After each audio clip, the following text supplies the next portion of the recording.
It's Wake Up Wyoming with Glenn Woods.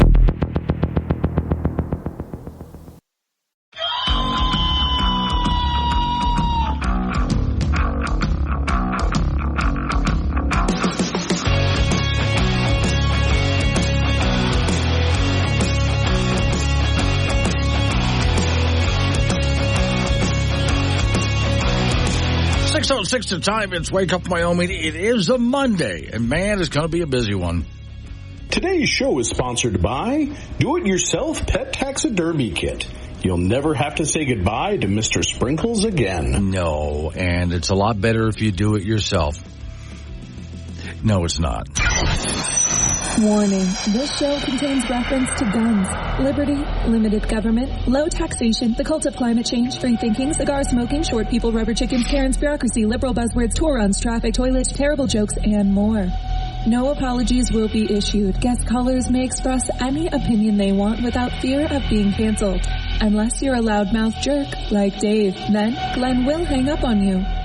Strap in, hold on to your coffee, and feel free to participate. This disclaimer does not refer to every person named Dave. Just one particular Dave from San Francisco. We know a lot of Daves. They call this show all the time, and they're great people. So don't call this program and complain that we use your name. That would be a real Dave move, Dave. So how you doing down there in Cheyenne? You okay after all of that?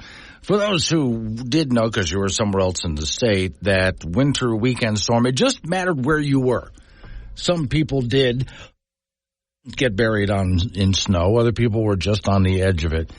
When we get down to Laramie County, specifically Casper, Wyoming area, there were gusts up to 90 miles an hour.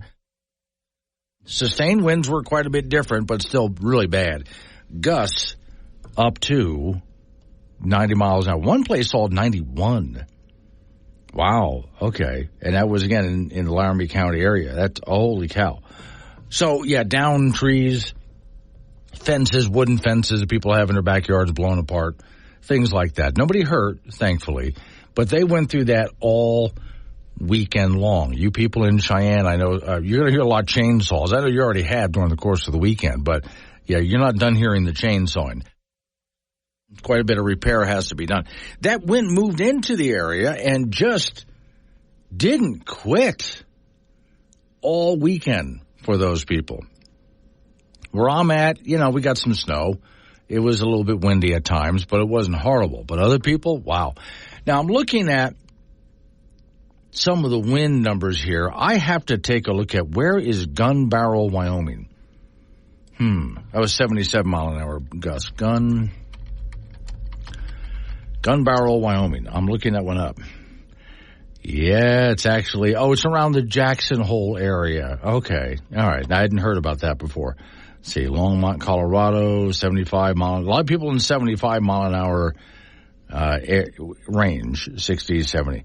Cheyenne, Wyoming, though, actually had 90 mile an hour gusts at times, which is why I sent a note to Non-Day during the course of the weekend. How you liking that wind?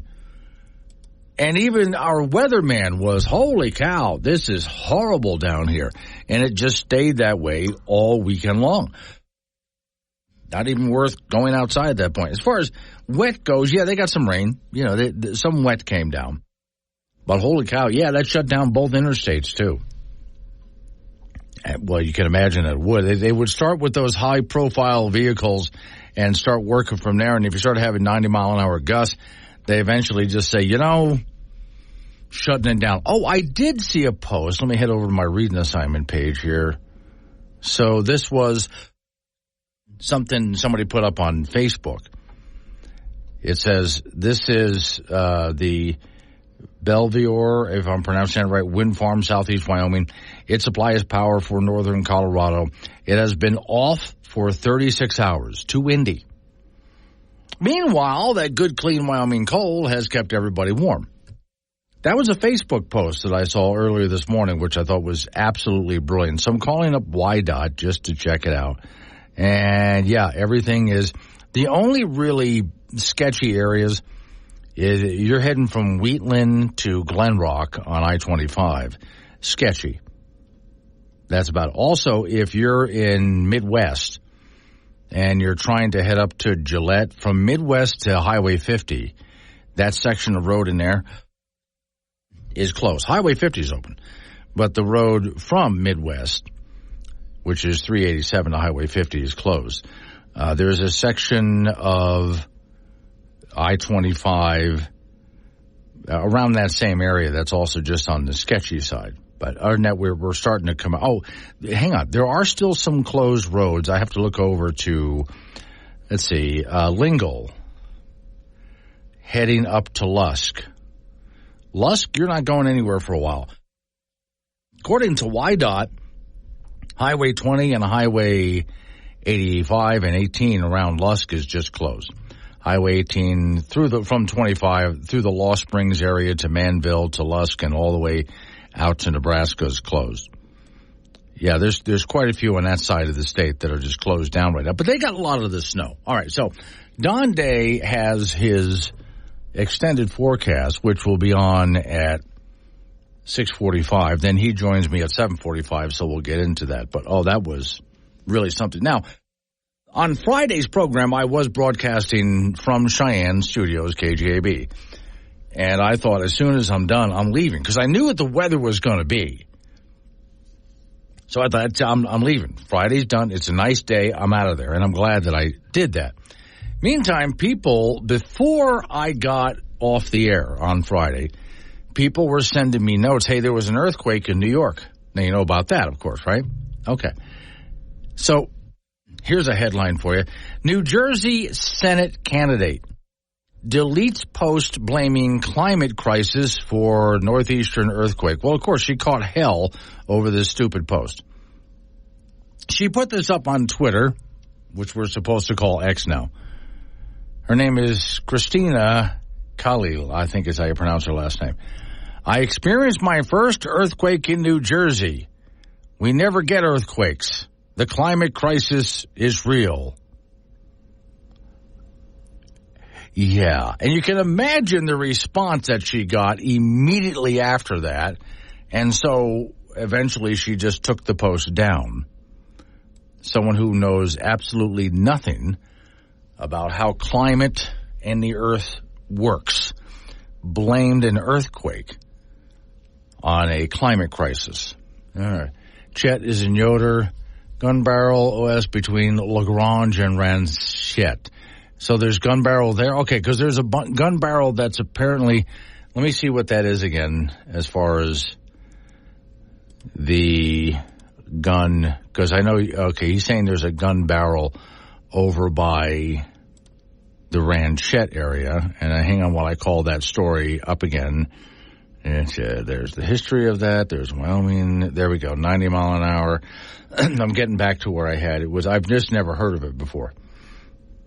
Yeah, gun barrel, according to YDOT. So they had 77 miles an hour. So, Chet, there is a gun barrel over near the Jackson area, but I'm wondering if that's an establishment, not a town. I'll have to look it up. But you're saying gun barrel is between Lagrange and Ranchettes? Okay, I'll look that one up. I had never heard that before, but that's a great name for a community if that's what that is. All right, so that's some of what we went. I'm not done picking on the woman who blamed an earthquake on climate change, or as she put it, the climate crisis. Oh, I'm just getting started with her. Who put the toaster oven on 6? I mean, that's not even good toast. 4 is good toast. 5 is burnt toast, but 6? What were you cremating in my toaster oven? Well, that image is going to stick with you all day. Where Wyoming comes to talk. This is Wake Up Wyoming with Glenn Woods on K2 Radio. Be part of the show at 888-97-WOODS.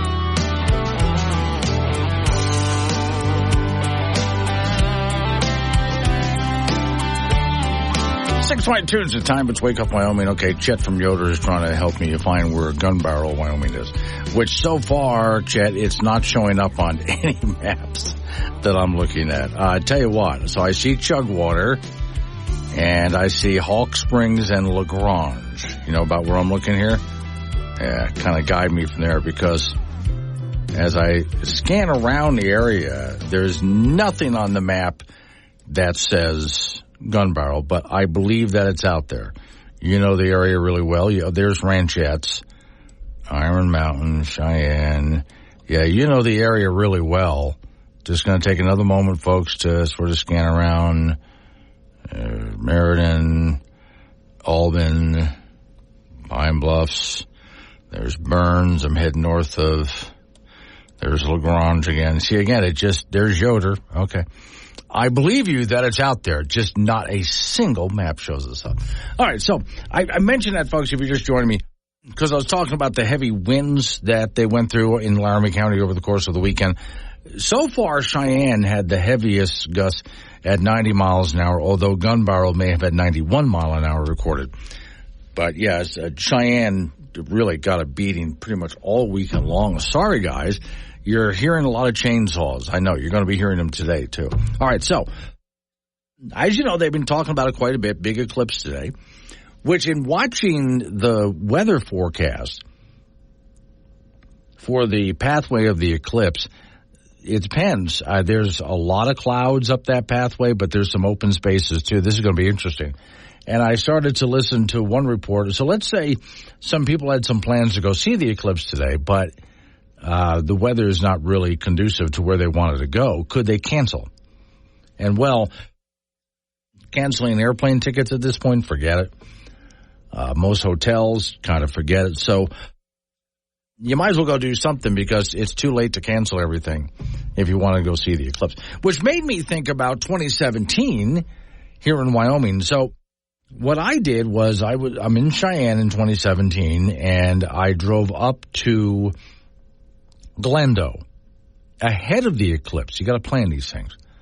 And looked around with a friend of mine, looked around the area for some good place to camp. And we decided the best thing to do was not camp on the Glendo side. Because Glendo, as you might imagine, doesn't have much of a population, but thousands of people were going to be there on time. So I went with my friend over to the other side, to pretty much the last campsite. The roads got so bad, nobody in their right mind would camp out there. So he and I were out there, and there were like two other groups camping, small groups. And we were right down the center line of the eclipse. Oh, okay. Chet is on the phone. Hey, Chet, so where is Gun Barrel? Okay, you saw LaGrange and Yes. Hawk Springs. Pull up the YDOT travel map, over on their internet thing. Yep, that internet thing. Yeah, I'm looking at LaGrange right now. Okay, turn on their little cameras. Okay. And you'll see two cameras out there on that highway, 85. And one of them is labeled the Gun Barrel. It's kind of out between Bear Mountain and, the ranchettes north of Cheyenne. Okay. So, I'm going to the white, because I kept looking over at things like Google Maps. They don't even list the thing.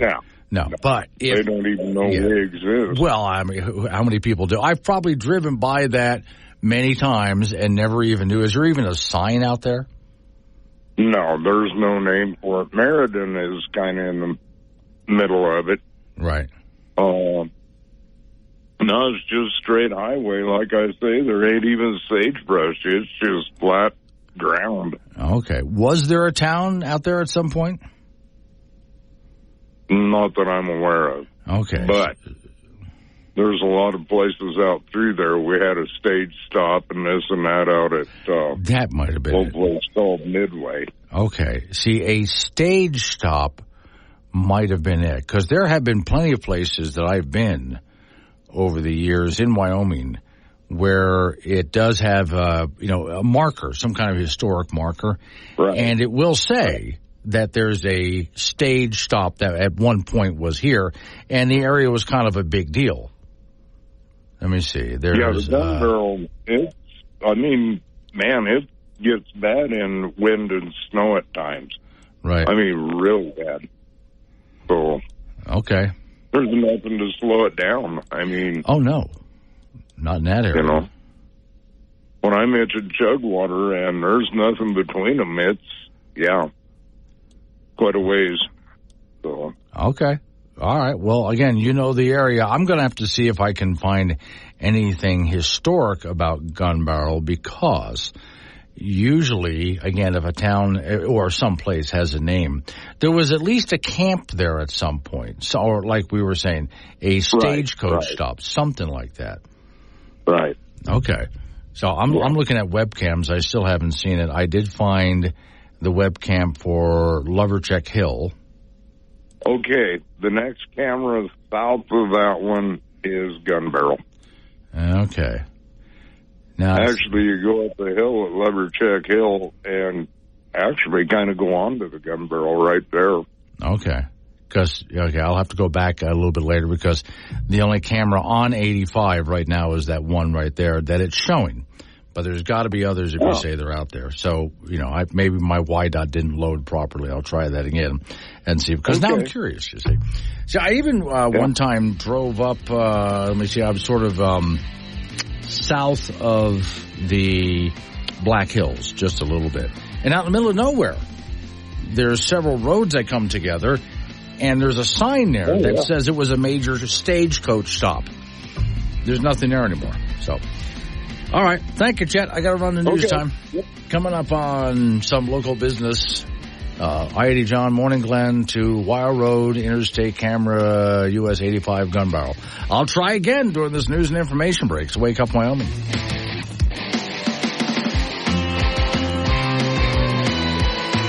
Friday. Wake Up Wyoming with Glenn Woods on K2 Radio. Got something to say? Chat him on the Wake Up Wyoming mobile app or call 888-97-WOODS.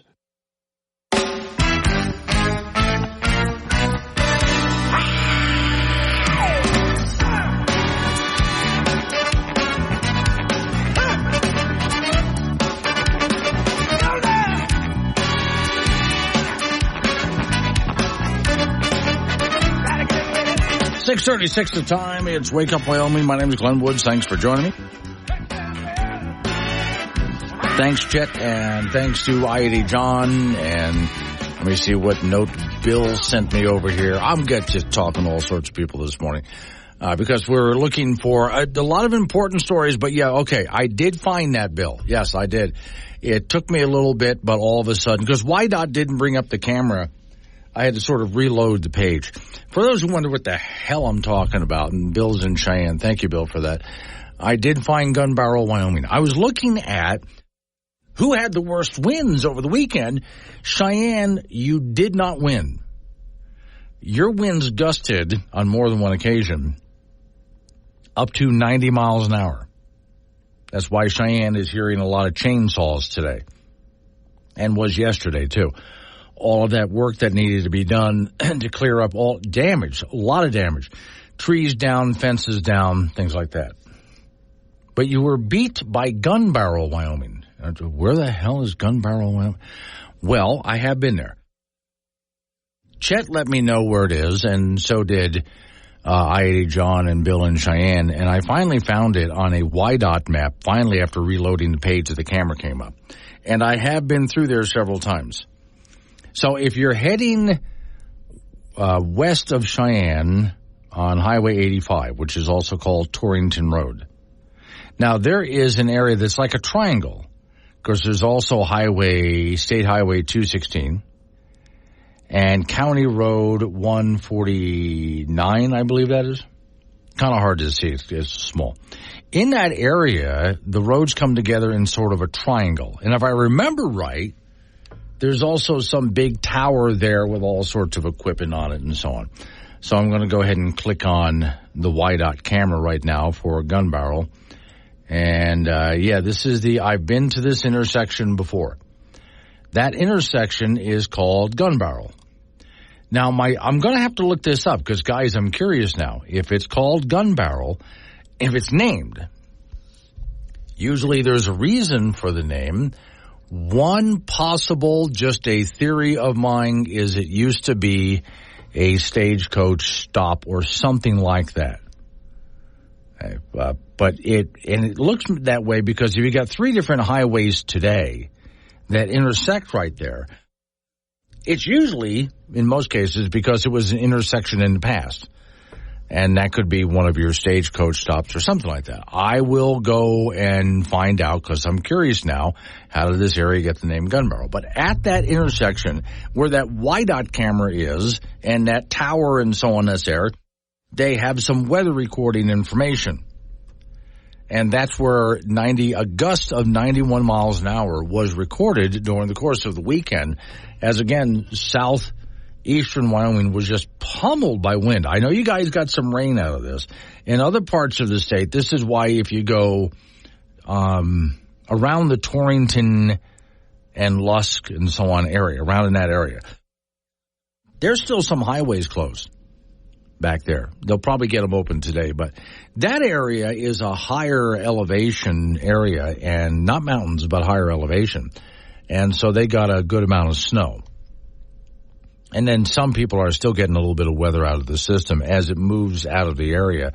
What we got as the storm came through during the course of the weekend, that was a low-pressure system that spun its way up through Nebraska, South Dakota. If you were in Casper, for example, you were on the very edge of that system. That's why you might have looked at it and went, well, that wasn't so bad. We've been through war. You have. If that storm had been a little bit more to the west Casper, you would have just been pummeled. That's why people who were east of Casper got a lot more snow than Casper did, although Casper certainly did get some. Up in Gillette, I've got some friends up in Gillette that they say they got it pretty good, but it hit them on Sunday. And now the whole system's moved out of the area. So, all right. The weather, for those people down around the Laramie County area and Cheyenne and so on, how'd you do? Because I've been looking at pictures that people have been posting of what was left over after that storm hit, all that wind. That's mostly what you guys got. And again, the wind turbines in the area were shut down for about 36 hours, not providing power. Thank God you guys had coal, especially those people down in Colorado. The reason that you were able to keep nice and cozy in your homes is because Wyoming had coal-fired power plants and natural gas plants burning through that entire storm that kept you guys nice and cozy. Yes, you can. You're welcome. You're welcome. And for those of you down there in Colorado who want to shut all of that down, just remember, these storms, this is not unusual. This is springtime in this area. That's going to happen again. So you're going to want to keep that coal and natural gas going. 642, Don Day's extended forecast. Wake up Wyoming with Glenn Woods. Make your voice heard at 888-97-WOODS. This is AM 1030, K2 Radio.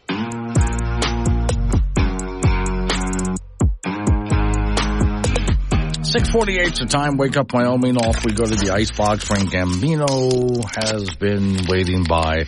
So, okay, I started looking up again, remembering the 2017 Eclipse. Where were you, Frank? Right out in front of the radio station. Okay. And it was, you know what, for all the hype, and there was a ton coming from this place, trust me. Yeah. It actually was worth it. I was, yeah. I really thought so. I mean, it was one of the coolest things I think I've ever seen. Yeah. I went to Glendo and with a friend camped on the other side. So there were on the north side. Yes, way on the other side. So we were pretty much the last campground. And we have an app that tells us exactly where to stand to get the full effect. Really? And so we marked that spot and set up our cameras and everything there. And there were like two other groups, small groups, camping near us, but so far away that if I had thrown a baseball as hard as I could, I wouldn't have been able to hit them. Mm-hmm. So we were on that side where there was just pretty much nobody. But we drove out to the last possible campsites, and the road just gets so crappy we knew nobody was going to follow us. Now, on the other side of the reservoir, in Glendo, oh, my Lord, there were thousands of people. Oh, yeah. Yeah, so I understand here you're in Casper, there were people renting places in their yard for camping. Not only that, at the mall, which sits a little bit higher, there probably were 200 people with cameras. Wow. I mean the long lens cameras. Yep. And if the picture from the Natrona County Airport, they're tarmac full. Oh yeah. Of planes from all over the world. Place, yeah. So, I've been reading about, the hype for today, and what is it? Is it 12:45 our time? Something like that, yeah. Something like that. Okay, I get it. Yeah. Because it actually was pretty cool. I mean, yeah. It's going to be cloudy, though. Yeah. So we're not really going to be able to see. I also noticed that along the route, it's mostly cloudy. There are going to be some holes out there for people to see it through. But where I was in Glendale, there wasn't a cloud in the sky. Oh, yeah. Everything got that, everything got like a blue. Yeah. And then, hue to it. Some people complain about this, but I am privileged to say I was caught in Wyoming's only traffic jam. Oh, I heard about that too. Oh my Lord, it lasted for a long time. So I had to get from Glendale to Cheyenne, and it took me 9 hours. Yeah. So I get to say I was stuck in that, Frank. And good, you made it. Well, in women's college basketball, South Carolina won the national championship yesterday in Cleveland. They went undefeated in the process, beating Iowa 87-75. South Carolina did this, by the way, with 5 new starters compared to a year ago.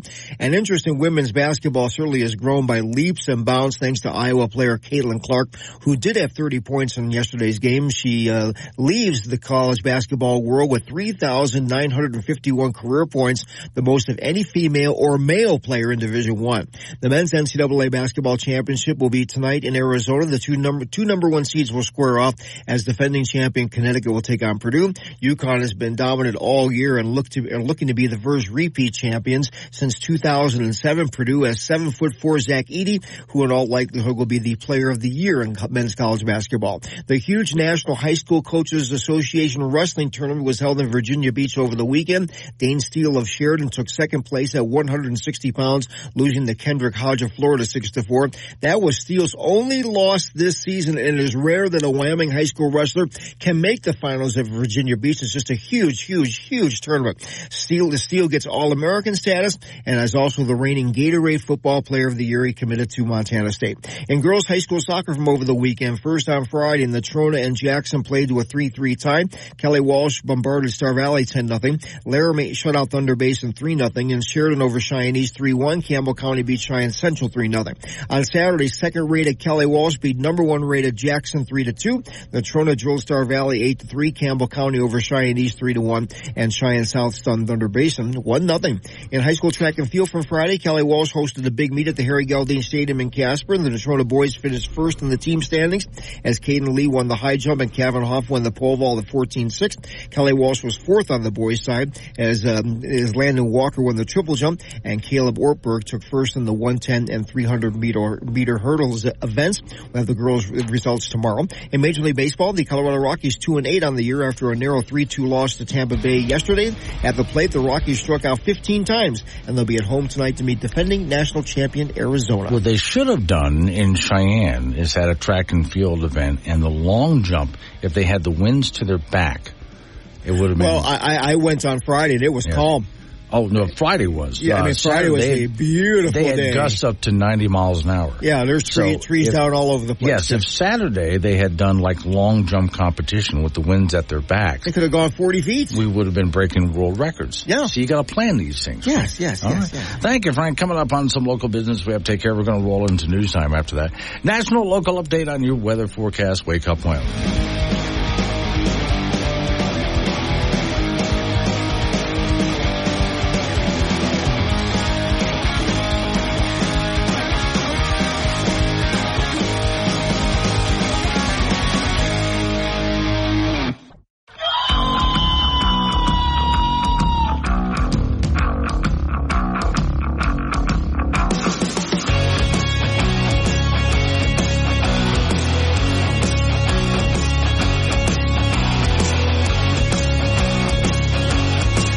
7:06 of time. It's Wake Up Wyoming. It is a Monday, and there's a whole lot going on. Today's show is sponsored by Do-It-Yourself Pet Taxidermy Kit. Sounds like fun. You'll never have to say goodbye to Mr. Sprinkles again. Actually, it's not fun. It's really kind of disturbing. Okay, thank you. Dan is in Cheyenne. I was asking folks in Cheyenne how they did with all of the wind damage because, boy, that storm that blew through, especially Saturday, but through Saturday and Sunday, Cheyenne just got a lot of wind. Well, in the areas surrounding it, too, I know for sure.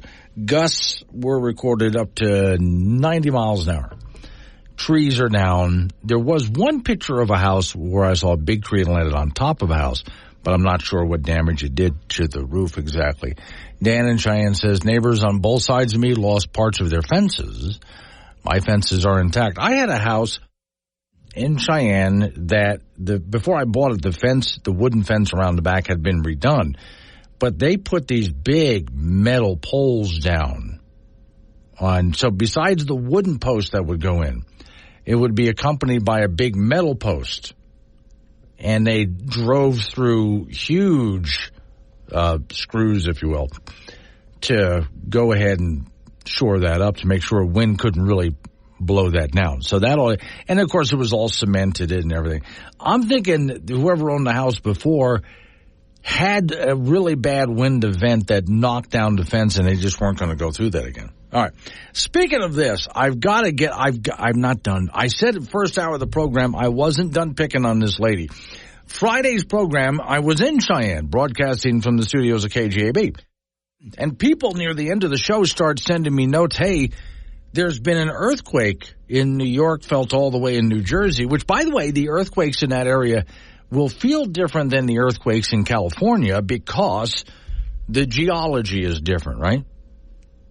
And I'm listening to this, and people are sending me notes, and I'm reading stories about the earthquake. I have relatives in the area, and I'm thinking at some point somebody is going to blame the climate crisis. So put on your respirator and let's fix that generator. And while we're out, we'll mend our fences too.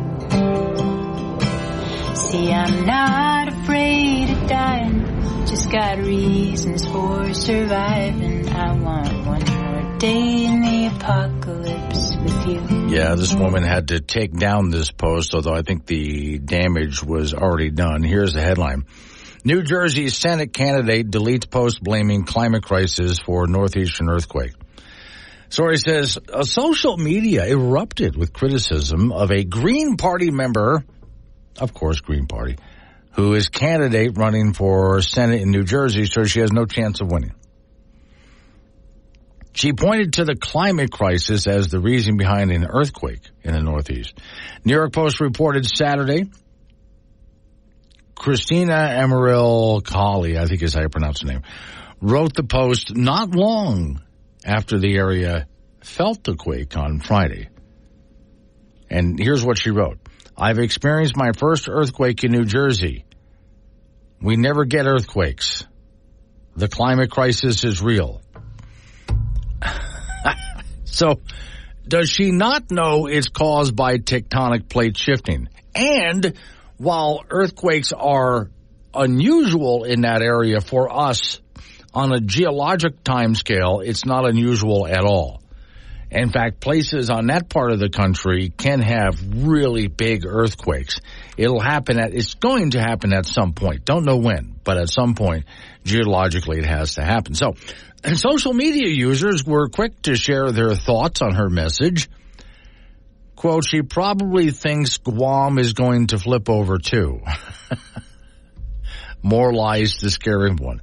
The story says so-called climate change and earthquake are not connected because an earthquake happens when tectonic plates hit each other underneath. This is what's being written in some other publication. Quote, we know that most earthquakes occur far beneath the Earth's surface, well beyond the influence of surface temperatures and conditions.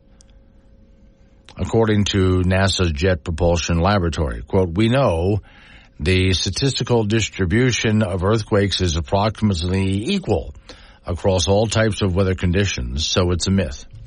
Meanwhile, officials were approximately, they say, about 18 aftershocks.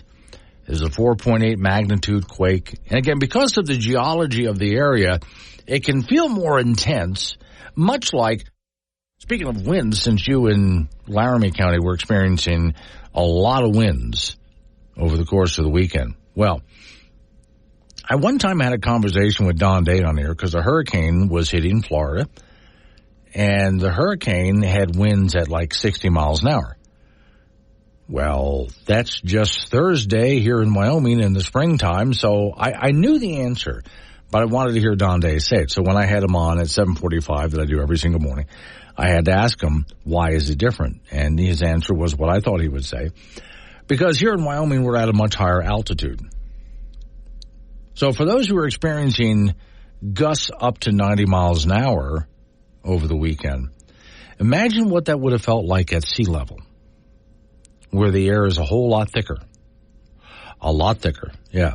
That would have been a whole different story, right? Okay, so when you go to the East Coast and you look at the geology underground, and then you go to the West Coast, California, and look at the geology, well, earthquakes are going to feel different, and a 4-point-something magnitude on the East Coast can feel a bit more intense than what you would feel on the West Coast, just because of that geology. Okay, so, quote, when the earthquake hits, officials begin working to determine if there was any damage. However, authorities reported damage was very slight. People's homes, things were kind of tossed around and rattled and so on. Quote, that was an earthquake. Oh, my God, what was that? People would say, it's just unusual. I have an aunt that lives in the area that suddenly just set up, what? She had never felt like that. And my aunt is an old lady.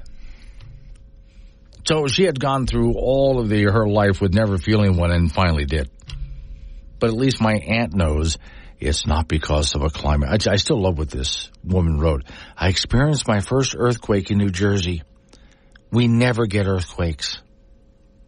The climate crisis is real. She had to take it down because of all of the abuse she was getting online. Now, you're going to love this next headline. From the UK Independent. Quote, climate change is hitting vulnerable Indonesian sex... I got to go back and do it again. Climate change is hitting vulnerable Indonesian trans sex workers. Yeah, this is their article. 93% of respondents saw decreased income during the rainy season. So yeah, they're actually complaining that because it's raining more than ever before, which it's not, they went ahead and took a survey of transsexual sex workers in Indonesia and found that when it's raining more, they lose, up to 80% of their earnings.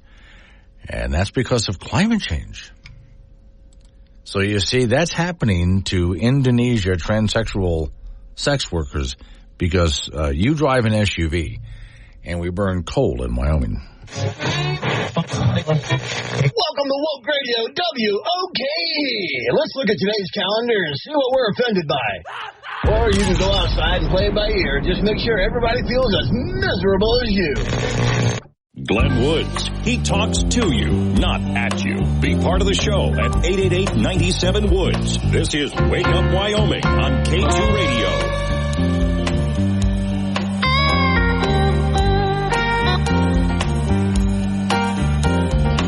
7:20 is the time. It's Wake Up Wyoming. And yeah, a lot of communities like to have some decorative theme. In some places, like when I was in Ocala, Florida, which is known for horses, all over town, there are full-size horses, usually made out of fiberglass, something like that. And they get artists to paint them up, right? Some towns in Wyoming use a buffalo. In Cheyenne, it's a big cowboy boot. So there's a cowboy boot that can be, what is that, like 5 feet tall, something like that. And one of them got knocked over by the wind yesterday. So thank you for Tony and Cheyenne sending me that picture. Yeah, there's a big cowboy boot all painted up by some artist, and it just is knocked over with everything else. Josh is also in Cheyenne. Okay, Josh, you owe me another N. You spelled my name with one N. That doesn't cut it. So if you could just send me one letter N, don't type anything else, just send me one letter N, and I'll place it properly in there. I appreciate it. I know this might be off topic. I was listening to the Weather Channel Saturday. They were talking about rhinos in Texas. The Weather Channel mentioned rhinos were sustainable, They know how to take care of themselves in bad weather. Just thought I'd mention it. Well, that is completely random, but thank you. Didn't know that. Did they mean rhinos as in the animal or the politicians, the Republicans? I'm not sure which one they mean. Either way, they're probably not sustainable. All right, let's go back up to Casper Mountain. There was a whole dust-up about the gravel pit. For those who don't know, there's Casper Mountain. There's a community up there. There's a neighborhood. And someone wanted to put it in a gravel pit, and they want to put it in like right next to where the neighborhood is. And it was almost a done deal until people got wind of it, and then here comes a community outcry. Here's the latest. State wants Casper Mountain gravel mine developer to relinquish rights due to all the opposition. Now, that was part of what I was talking about last week about this, because we've gone so far into the process that money has been spent, time, permitting, et cetera, that for someone just to walk away, well, okay, we're just not going to do it, is not as easy as it sounds. Now, it could be easy. They could just walk away. But some think that it's so far into the process we end up in court. Here's the story, Cowboy State Daily. Wyoming Board Land Commissioners on Thursday voted unanimously to explore how the state might negotiate with a gravel mining company to voluntarily relinquish leases that allow it to pursue a mining project at the base of Casper Mountain, and the possibility of compensating the developer for fees already paid.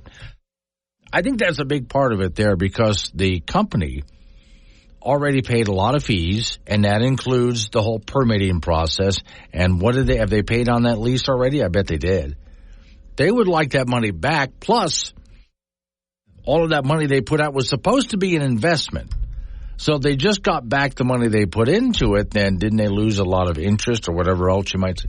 What should they be compensated for since they got so far into the process? So he says how much the state might have to compensate the company and where the money comes from is an open question. The surprise action came after several hours of public comment and testimony from state regulators, despite the fact that the board did not provide prior public notice that any action might be taken on the matter. So, negotiations already off to a bad start, says the story. Quote, "It was kind of embarrassing day for our state," said Carl True, who manages Casper-based Prism Logistics, the company that legally acquired exploration leases on several state trust land sections this year. His testimony to the commission drew curious and mocking laughter from some opponents in the audience. About 300 people were there. Governor Mark Gordon called for some decorum. True said he's committed to submitting detailed mining plans later this year and addressing his neighbors' concerns. After the meeting, however, True told reporters he was surprised at all the commissioner's actions. Quote, we just heard people's bright questions. He said the company is willing to respectfully address those questions. So we'll see what happens.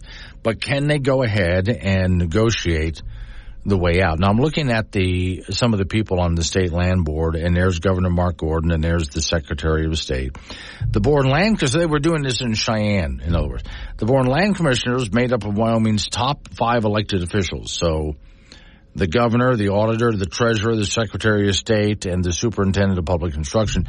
Chuck Gray brought several failed motions before the commission to be approved on directing the Office of State Lands and Investment Director to explore how they could get to some kind of an agreement with the leases. So again, the big problem for the area is people are looking at their back door and go, I live right here. This is my house. And I know this area, there's new houses there, brand new houses. They're worth a bit of money. And you're going to put a gravel pit right there? I can look out there and see it and hear it right from my back window. So, okay, we'll see what they do. This is why I was having a conversation with some friends. I've breakfast with some friends over the weekend. And some of the comments were, look, if we can just get out of this.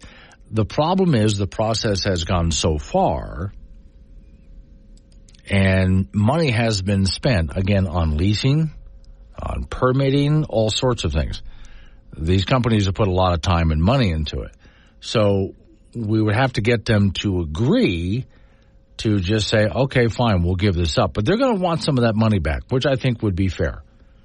After they put all of this time and energy and money into it with the idea that they were going to be able to go ahead and just open up a gravel pit, now they're facing public opposition. Well, they would like to be compensated, I would think. So how can we work that out?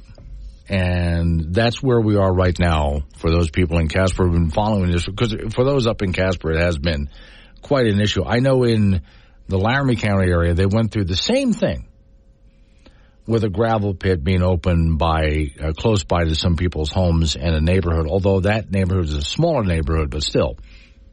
There are people now are living right next door to a gravel pit. No one's opposed to gravel pits. It's a great idea. We need them. But at times we have to take a look at in proximity to what exactly, and do you really want to put it there? Maybe there's someplace else that this thing can go. I don't know. So that's where we are. I didn't realize until I'd read the Cowboy State Daily story that they had gone all the way down to Cheyenne. And here's the board, including the governor and the secretary of state and other people like this who sit on the board who are trying to figure out how to resolve this situation in Casper. So it's not just up to the county commissioners in Casper at this point. We've gone way beyond that. All right. So for those who are interested in what did happen with the weather, not just what's going to happen, Don Day's coming on at 7:45, and we're going to talk about that because the impact of the weather across Wyoming, some places didn't really get much at all. Other places got clobbered, and we'll talk about that. That's local news. Update on your weather forecast. Here's Joel in Casper. Why didn't they just have public comments before the issue of the permits? Dynamite question. Would love to know that. Okay, so after local news, update on the weather forecast, you and me again. Then Don Day at 7:45. We talk about the impact of the storm over the weekend, and then things actually shape up a while before, the next one moves in. We'll talk about that. It's Wake Up Wyoming.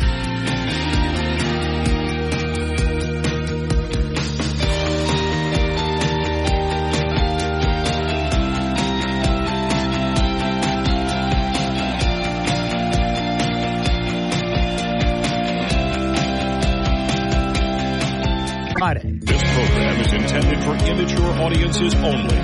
Wake Up Wyoming with Glenn Woods. Weekdays at 6 on air, on Alexa, and 24/7 on the Wake Up Wyoming app.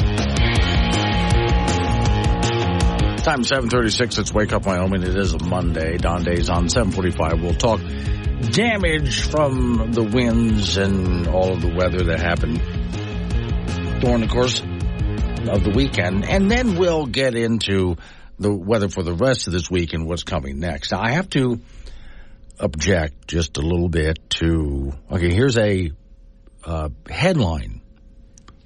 Carbon capture project in southwest Wyoming vies for $1 billion to clean up air. All right, first off, what do you want to bet where the $1 billion comes from? Yeah, this is not free market stuff. So there's one of my first objections. Second, to clean up air. CO2 is not a pollutant. It's good for the atmosphere. It's good for plants. It's good for us. So you don't have to clean up the air from CO2. Cowboy State Daily article says Carbon Capture Inc., which already wants to build one of the world's largest direct air capture. So they want to just take air that's blowing across Wyoming and suck CO2 out of it. It's a capture and storage project in Wyoming with $80 million in starter money from investors. Now wants a bigger prize. Carbon Capture, the Los Angeles-based clean technology, they claim, company, disclosed plans last week to identify strategic energy partners with interest in funding and finding short-term power generation, transmission, and so on for the Wyoming Regional Direct Air Capture Hub. The hub competition is like a solar energy initiative that went out last fall. That competition was not related to direct air capture, by the way, But Wyoming officials were disappointed when a $1.25 billion Western Regional hydrogen hub went somewhere else. Now, again, your government should not be handing out money like this. Quote, it would be Wyoming, said the Vice President of Business Development with Carbon Capture. It certainly has a huge opportunity. U.S. Department of Energy is considering carbon capture, and partner group is assembling, they told where and so on.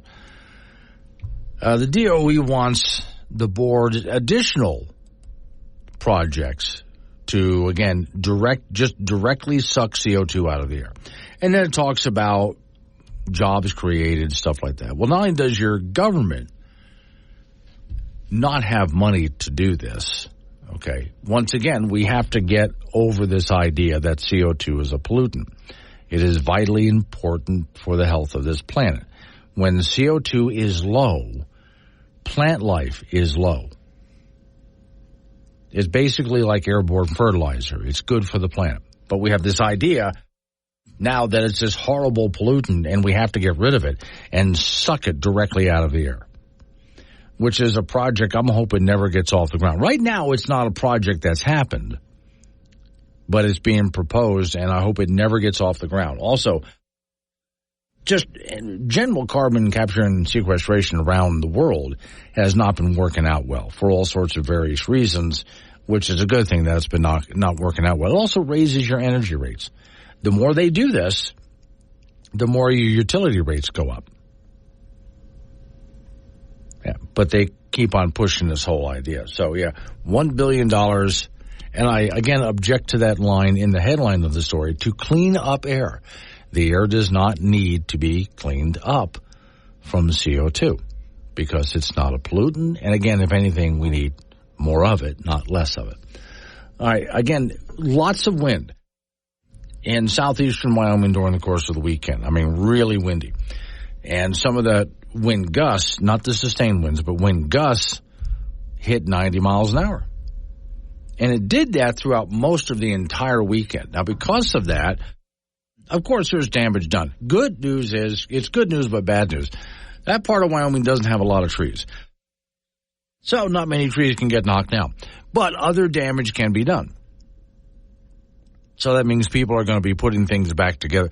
I often wonder, I like watching this, even though there's a lot of junk that floats around the prairie because people throw their garbage around, and also garbage cans tip over in windstorms. If you watch along the interstate where the fence line is, especially when they have someone puts up a chain link fence, take a look at all the garbage that gets stuck in that fence. If there's any good thing out of this, we end up catching a lot of garbage that would normally be gently blowing across the prairie on those fences. I've seen it happen in the past. Great opportunity to really clean things up. Or just share our garbage with Nebraska.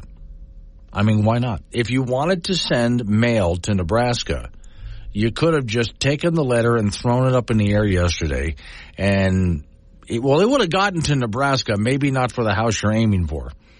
You know, if you think about it, your belly button is basically just a scar that you got in a knife fight with a guy in a mask after being evicted from your first place. Well, that image is going to stick with you all. Sure, this show is sustainable. We sequester all gas emissions to one room. Wake Up Wyoming with Glenn Woods, live on AM 1030 and FM 95.1. Weekdays at 6. 7:45 is the time. It's Wake Up Wyoming. Off we go to talk to Don Day from Day Weather. Don, can you hear me? Did the wind finally die down? Oh my gosh! Yeah, finally it did. But that was pretty epic windstorm. I tell you, we still getting reports coming in. I mean, a lot of folks have seen on social media all the pictures of trees and sighting. Talked to some folks in western Nebraska. They're estimating over or near 1,000 power poles have come down across the Panhandle, Nebraska. 6-foot drifts of snow reported around the Lusk area. So it really depended on where you were in terms of severity, but I think we'll remember this one more for the wind than the snow. But again, as Niobrara County and some of those east central parts of the state just got clobbered. Well, it wasn't even just that you had a windstorm. The length of it, that just went on and on. Yeah, that really did the trick in terms of doing the damage, was the length, how long the winds blew. I mean, you were sustained winds in many areas were 40 and 50 sustained. And then when you got 70, 80, 90, those gusts with those sustained winds, it just eventually weaken the roots, weaken everything to the point to where that one gust of wind will come up and things just topple over. Okay, as we head north of there, there was a lot of snow. The Casper area was right at the edge of it, so it got some weather. But if we head east of there, though, I'm understanding it was a lot worse. It was a lot worse. Along 1820 between Douglas and Lusk is probably the area that was hit the hardest with the heaviest snow, and it really depended a lot on elevation. You look at webcams right now. You go to Mule Creek Junction, which is along where US 85 goes up there north of Lusk. It's just wet. It rained. But between Mule Creek Junction and Lusk, you go from where it just rained to tons of snow. So the elevation, just a few hundred feet, made a really big difference between just getting wet and getting the heavier snow. My understanding is we're mostly out of this. Yeah, we're wraparound moisture, though, will still produce some rain and snow up over the northern half of the state. Some of those showers could get down to Casper, to Douglas today. I think more than anything, for those of you that want to go see the partial eclipse, the central and northern part of the state will be fighting quite a few clouds. But the worst part of the storm is over. We'll see some better weather tomorrow. It really doesn't warm up till the end of the week, but certainly the worst is over. Well, Thursday, Friday don't look bad. They look much better. Yeah. Friday in particular. Friday and Saturday, 60s and some lower 70s might return. So the pendulum just goes back the other way. Yeah, but you see, that's a pendulum, which means are we gearing up for another one? Yep. There's probably another strong spring storm somewhere in the region around Monday and Tuesday of next week. Too early to tell, but that's the one that we'll keep an eye on next. All right. Thank you, Don. Don Day with Day Weather, and he was there in Cheyenne, Wyoming, going through all of that. So, yeah, that got kind of noisy. Off we go to the icebox. Frank Gambino is waiting by. So, Frank, I was in Glendo on Friday, and I saw a sign. So you cross over the railroad tracks there. Right. And on the right-hand side, as you're crossing the railroad tracks, is this little building, not open for business yet. And they have all sorts of things for sale, and the sign says, and bait and state minnows, jumbo leeches. Yeah. So for those jumbo fish. Yeah. Now, right away, my mind goes to, well, there was a time we used leeches for medical purposes. Oh, I remember, yeah. Yeah. Suck the blood right out of you. Sure. Well, in fact, I found this from Tampa General Hospital. Believe it or not, they are still occasionally used in medicine to this day. No. They're excellent at promoting circulation of blood in specific areas and can be invaluable when a patient is experiencing clotting, because the leech puts something into you to prevent your blood from clotting. So that's something they actually use. Okay. Yeah. And then I go Thanks on. for telling me. Sure. To describe how you can catch leeches intentionally without them sticking to your leg. But here's what really gets me. This hand-painted sign, and bait, state minnows, jumbo leeches, Canadian night crawlers, and fireworks coming soon. They misspell Canadian. Oh, just C-A-N-D-I-E-N? C-A-N-A-D-I-E-N, which is not correct. C-A-N-A-D-I-A-N. So slight difference here, but yeah. Also, it's obvious the sign is hand painted. What's this? You look creative, don't you think? Well, yeah, okay, no? Fine, yeah. But I just for the record, people, we have no idea in my in-depth investigation if anyone is showing up for these jumbo. Because it's not just leeches, Frank. It's like saying jumbo shrimp. These are jumbo leeches, which is scary. And as far as I know, no one is showing up to grab them for medical purposes or any black magic or anything like that. I like that idea. Leave them for the fishing folks. I don't want them touching. Do you think they're trying to suck all the blood out of me? I don't have very much to begin with. See, now I have the question. When you're doing sports, I'll go ahead and look it up. Are leeches good eating? I don't want to know that. Because I have fished with shrimp, works fine. And then I've eaten shrimp. Mm-hmm. Leeches? Yeah. I don't know. Women's college basketball. South Carolina won the Division I national championship and went undefeated in the process, beating Iowa 87-75 in Cleveland yesterday afternoon. South Carolina did this, by the way, with 5 new starters compared to a year ago when they made the Final Four. And interesting, women's basketball has really grown by leaps and bounds thanks to Iowa player Caitlin Clark, who had 30 points in yesterday's game. She leaves her collegiate basketball career with 3,951 points, the most of any female or male player in Division I. The men's Division I NCAA basketball championship will be tonight in Arizona. 2 number 1 seeds will square off. Defending champion Connecticut will take on Purdue. UConn has been dominant all year and looking to be the first repeat champion since 2007. Purdue has 7'4" Zach Edey, who will in all likelihood be the player of the year in college basketball. The huge National High School Coaches Association wrestling tournament was held in Virginia Beach over the weekend. Dane Steele from Sheridan took second place at 160 pounds. He lost to Kendrick Hodge of Florida in that championship match 6-4. That was Steele's only loss this season. It's rare that a Wyoming high school wrestler makes the finals in Virginia Beach. There's over 5,000 wrestlers there. Steele gets All-American status, and he is the reigning Gatorade Player of the Year, committing to Montana State.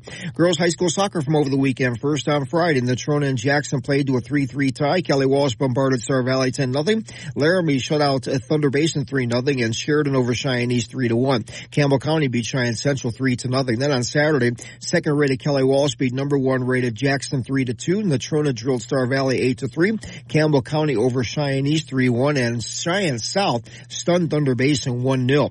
High school track and field from Friday. Kelly Walsh hosted a big meet at the Harry Galdine Stadium in Casper. Natrona placed first in the boys standing as Caden Lee won the high jump at 6'2", and Kevin Hoff won the pole vault at 14'6". Kelly Walsh was fourth on the boys side in this meet. Landon Walker won the triple jump, and Caleb Ortberg won the 110 and 300 hurdle events. On the girls' side, individually, Allie Scribner of Kelly Walsh won the long jump. Tristan Buss of Kelly Walsh, the triple jump winner, and her teammate Jordan Kroger won the 100 hurdles, and Peyton Hamrick also of Kelly Walsh won the pole vault. And that's in sports. Okay, so I just looked it up, Frank. They do say leeches are prevalent in many parts of the world.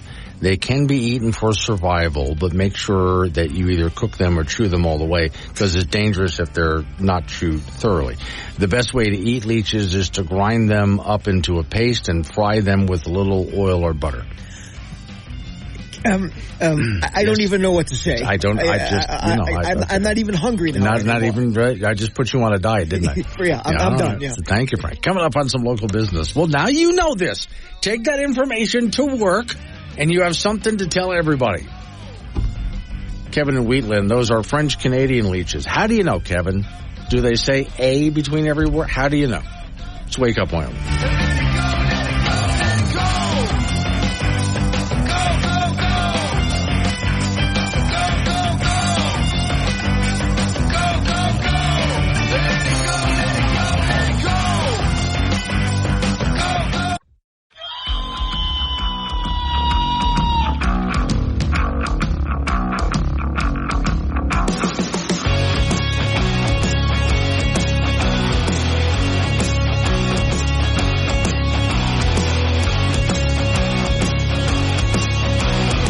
Okay, now people are sending me comments about leeches. I'll explain in just a minute. 8:06 is the time. It's Monday. Wake Up Wyoming. Today's show is sponsored by Do-It-Yourself Pet Taxidermy Kit. Golly, you'll never have to say goodbye to Mr. Sprinkles again. I'll have somebody else do it, and then I'll go ahead and sell it. I'm sure somebody. It's open phones, by the way. Let's do this.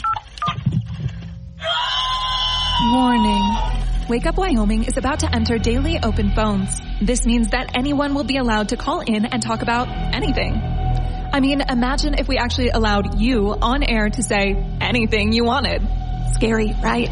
Well, we're just that brand of crazy. If you are offended by what other people think, then maybe you want to tune out right about now. Just saying. If you should choose to call, just remember, the more funny and interesting you are, the longer Glenn will keep you on the line. Obnoxious jerks will be hung up on. Dave, all right, strap in, and let's do this thing. 888-97 Woods, the phone number, 888-97-WOODS. Talk about what I'm talking about. Or change the subject, fine by me. What the conversation some people are getting into with leeches right now is I was in Glendo, Wyoming. If you're familiar with Glendo, this is on Friday. And as I'm driving over the railroad tracks, heading into Glendale, look on your right-hand side. Little building there. I don't think they're open for the season yet. And they have a sign it's hand-painted, obviously. And bait, state minnows, jumbo leeches, Canadian night crawlers, and fireworks coming soon. What really caught my attention was the jumbo leeches. Yum.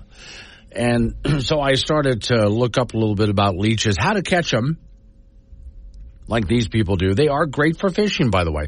They are still used by some doctors in bloodletting. A leech will go ahead and put something into you that'll prevent your blood from clotting at the source.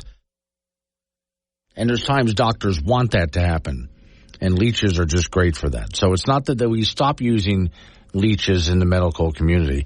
According to a hospital in Tampa, no, we can still use that sometimes. All right, then I don't know about anyone who's using leeches for buying them for, I don't know, witchcraft, whatever, I don't know. But we did take a look at eating leeches can be done. But it's dangerous if they're not chewed thoroughly. The best way is to basically grind them up, put them in a blender maybe, right? And then fry them with lots of oil and butter.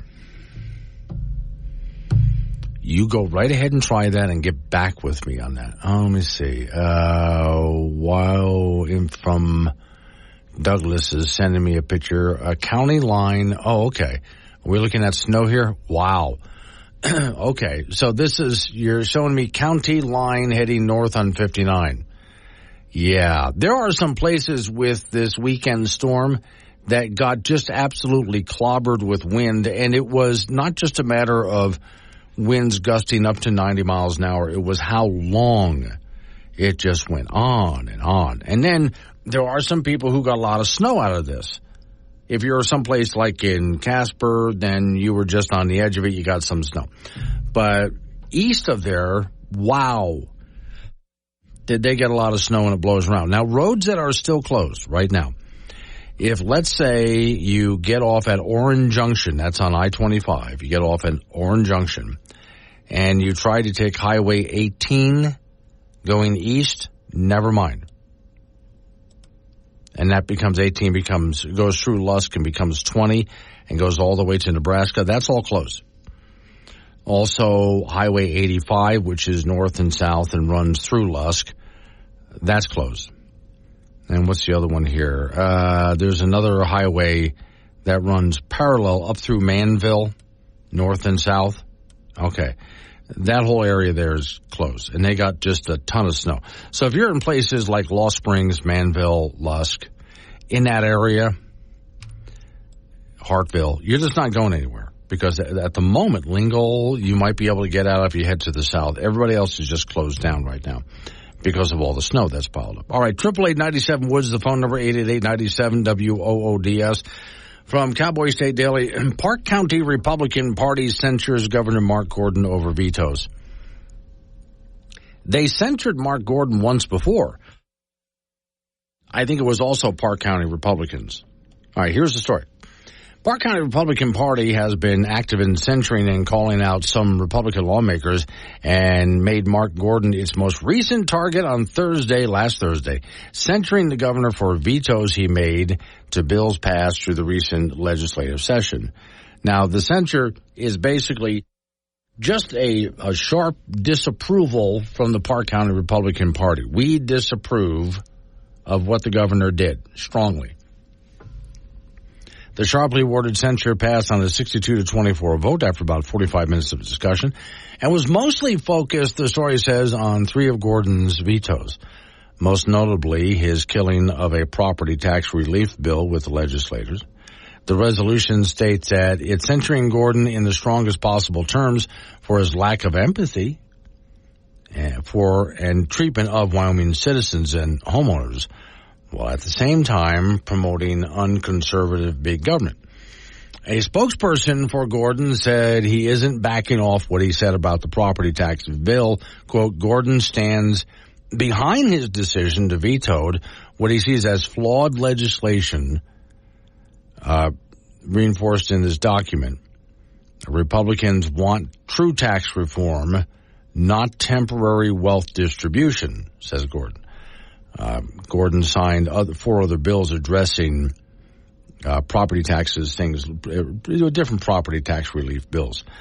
And let me see, there's other issues. Park County voted against, Republican call. Okay, it talks about other people they voted against. And it also has to do with the gun bill that was basically making more gun-free zones, getting rid of places where guns are prohibited in the state of Wyoming, which is most of the state of Wyoming. But there's a few places out there, just a few, like if you walked into a city council meeting or you walked into the state capitol or places like that where you're not allowed to carry a gun, and it would have gotten rid of that, and the governor vetoed it, so we'll see. Now, again, if I remember right, Park County Republicans have censured the governor in the past over something that he said also at Harvard University some time ago about carbon negative. And basically they're just saying to the governor, we don't think that you represent our opinions on this, which that's one group of Republican Party, which you're certainly allowed to do, and they're just voicing their disapproval with the government, and he just said, well, I still disagree. So there's where we stand at that right now. It doesn't do anything.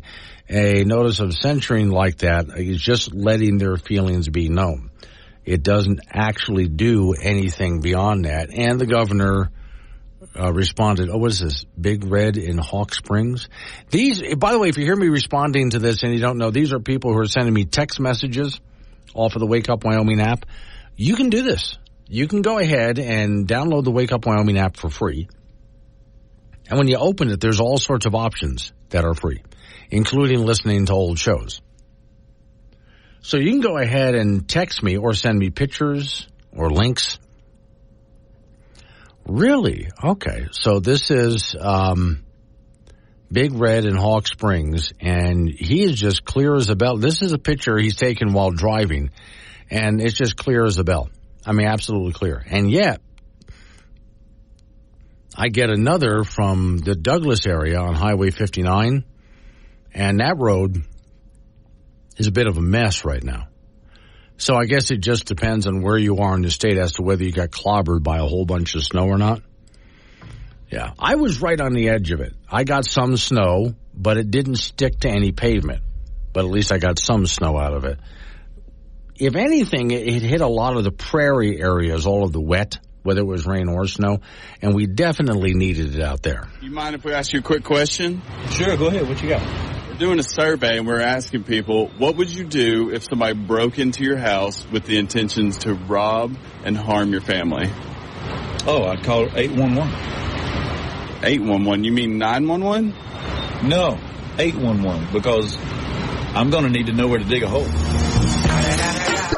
Got something to say to Glenn? Use the chat on the Wake Up Wyoming mobile app and get your opinions straight to the studio with K2 Radio.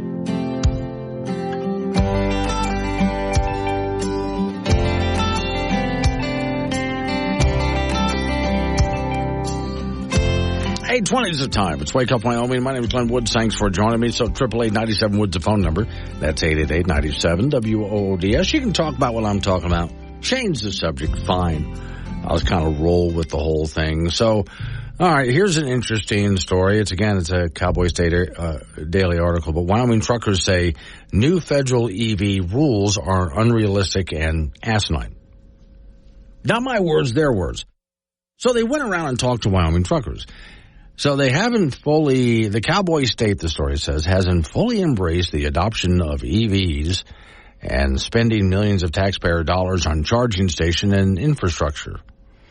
This reluctance is mirrored by truckers who crisscross Wyoming as one of the major east-west routes in the United States, as you know. Big rigs are now focused on a federal initiative to bring the same kind of EV focus to 18-wheelers over the next few years. And again, they want net zero by 2030. Got news? I'll have to do it again by 2032. Got news for you. These are not zero emissions vehicles, and it's not possible to be. I know people say, well, there's zero emissions at the source. Means nothing. Furthermore, we don't have to reduce CO2. That's not a pollutant. But reading on. The response from truckers, frosty at best. the story says. Wyoming truckers are critical of any aspects of the new federal clean air rules that want to replace their diesel-powered trucks with electric. The pushback, the story says, isn't because they're anti-EV, the truckers tell Cowboy State. It's because in some ways the technology hasn't caught up to be available, reliable for what they're driving now. There's the range criticism. Bureaucrats who fail to understand the loss of battery power while hauling heavy cargo. And that's big. There's many reasons why not, as you know.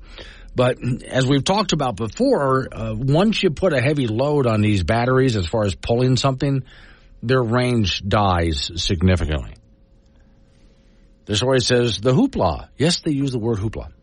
On the changing face of the trucking industry over the Biden administration's final rulemaking and guidance last week through the Environmental Protection Agency, the federal clean air regulators set a average pollution limit for truck makers. Fleets that are expected to push them in the direction of electric and other lower emitting technologies, hybrids, stuff like that. The EPA's final greenhouse gas emission regulations are designed to clean up pollutants caused by heavy vehicles, they say. Now, once again, I would say, let's go after this whole idea of rulemaking process and end it. This is what happens when you give bureaucrats the ability to make law. So it's a challenge. There's no support for it out here. They're too expensive. Now, here's something. I play this from time to time on the air. If you really want to know what the objections are. Just so we're clear on the scale of the issue, each electric vehicle battery for a heavy-duty truck weighs 8,000 pounds. And you need at least 2 of them. So we're talking the weight of, 4 or 5 cars. And my friends and peers in the industry nationwide who have tried to make efforts to put in, say, hey, I'm going to convert a dozen forklifts to electric, or I want to tee up a facility for 30 electric trucks. There's no power. The utilities come back, the cities come back and say, is this some kind of joke? One friend tried to put in Illinois a facility, tee it up for 30 trucks electrification. The city came back and said, this is some kind of joke. You're asking for more draw than the entire city requires. And just to give you an idea, 30, 50 trucks, that's like a 5-6 megawatt application. The factory that makes the trucks is a 2 megawatt factory. So in many ways, completely unrealistic. And yet we continue to let the EPA to make this push, which I look at and think there's several ways we can stop this. One of them is to make sure we elect people who will put a stop to the EPA. Now, if you're wondering how the EPA got into this position, Congress passed, and I forget which president signed, I'll have to go look it up again, but emission standards for clean emissions, right? And then they said to the EPA, you write the rules to make this happen. Now, once they give the EPA that kind of power, of course it gets out of control. At the same time, the EPA decided to declare CO2 to be a pollutant, which it's not. That's just, again, garbage. It's not. So now they say because we've declared CO2 to be a pollutant, we get to regulate CO2 as well. And then they start with all of these rules and regulations, which is the EPA writing law. And Congress gave the EPA the power to do it. That's why we're in a problem that we have to get out of, by the way. But this needs to be shut down, and it won't be shut down until we get a president in there that can do it. Off to the phones we go. Hey, Jude. Talking first thing this morning about the gravel mine. Yeah. We went to, I was actually sitting at home watching it, and me and Rose, and I got so mad. She went earlier. I got so mad at what was going on. I had to drive down there like right now because I was that upset. Okay, now the application for solid mineral leasing is shorter than an application for Burger King. It has less information to be given than a note to your doctor about why you need to not go to work that day. Okay, it's 1 page long, and it costs them $50 per acre to do that. Yeah, $50 is what it says. Secondly, now here's the big part. they don't want to use our planning and zoning here in Casper, and that's what True was avoiding, okay? He wants to run by state law because what he's doing by state law is okay. But remember when I was telling you about that illegally adopted land use plan? Right, yeah. Well, I went back and looked at the 2000 zoning, and in 2000 they didn't allow any mining up off the mountain there. Okay? So in 2022, just before Rob Hendry left the Board of County Commissioners, they had the rules adopted that changed all that. What I'm saying here is if that illegally adopted resolution is challenged in court and it reverts back to its original form, Truth can't be doing what they're doing up there. Kyle can't do it. Okay, so it's just accidental that Rob Hendry and Jim Milne and Peter Nicolason all get their little heads together and do a revision to the land use plan just prior to Kyle applying for these permits from the state. So, and I look back on this. Now, the reason they don't want to go back and use the county rules because, granting the conditional use permit will not contribute to overburdening of county services, which are gravel pit mine. Okay, gotta hurry up because I'm heading to news time here. Oh, okay. Won't change the character of the neighborhood. Won't nullify the intent of the land use plan. They would never meet the 5 criteria, is what I'm saying. Right. So that's what about. Me and Rose went down there, and I ripped them. I said, there's never been a time where people win against this government. And here in Wyoming is no different. All right. And I told one of them to put his phone down and pay attention. I hate it when they do that. I got to run the news time. Thank you, Judy. It's Wake Up Wyoming. Friday. All sorts of trucks and even some trailers, camping trailers people were hauling. Why would you even try? This is AM 1030, and of course, K2 they're blown Radio. Over, all twisted up and things like that. Why would you even... All right. Much like that pilot that tried landing a small plane in Casper on a very windy day. And he managed to land it, but then as he made a turn to go taxi and park it, the wind picked up the plane under the wing and flipped it over. Don't even. Mike is in Laramie. Hello, Mike. Yeah, Glenn, my sinuses are acting up again, so I'll keep this quick. Okay. According to the BBC News over the weekend, the Green Goddess, the poster child for carbon derangement syndrome, Greta Thunberg, is in a Dutch jail cell. Right. She was protesting down there and tried to block a highway, and the Dutch cops had nothing to do with it, so they put her into the caboose. Right.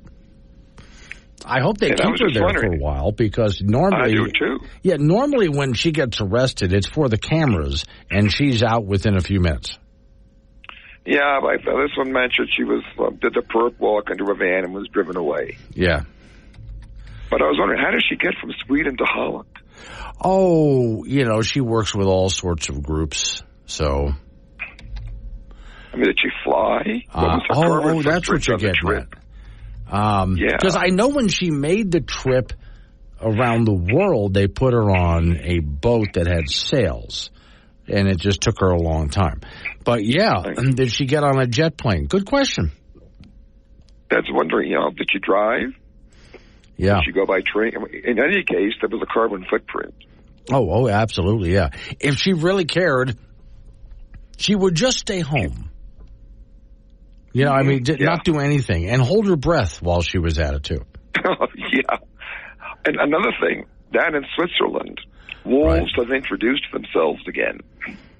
Oh, really? And the Swiss farmers are having nothing of it. Okay, good. They're kind of like what's happening here in Wyoming. As soon as and this has happened a few times already, as soon as ranchers see, of any kind, sheep, cows, whatever, see wolves in the area, they just take them down.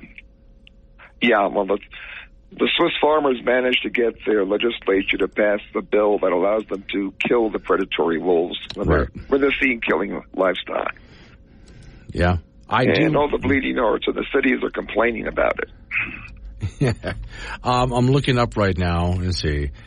This is Greta Thunberg. This is Onion News. And I'll see if I can go ahead and play it. We would not be suffering a climate crisis if Greta were to do more and do her job. Yeah, I'll see if I can find that and play it real quick because I thought it was actually hysterical. All right, thanks for calling. I appreciate it, Mike and Laramie. Yeah, Greta was arrested.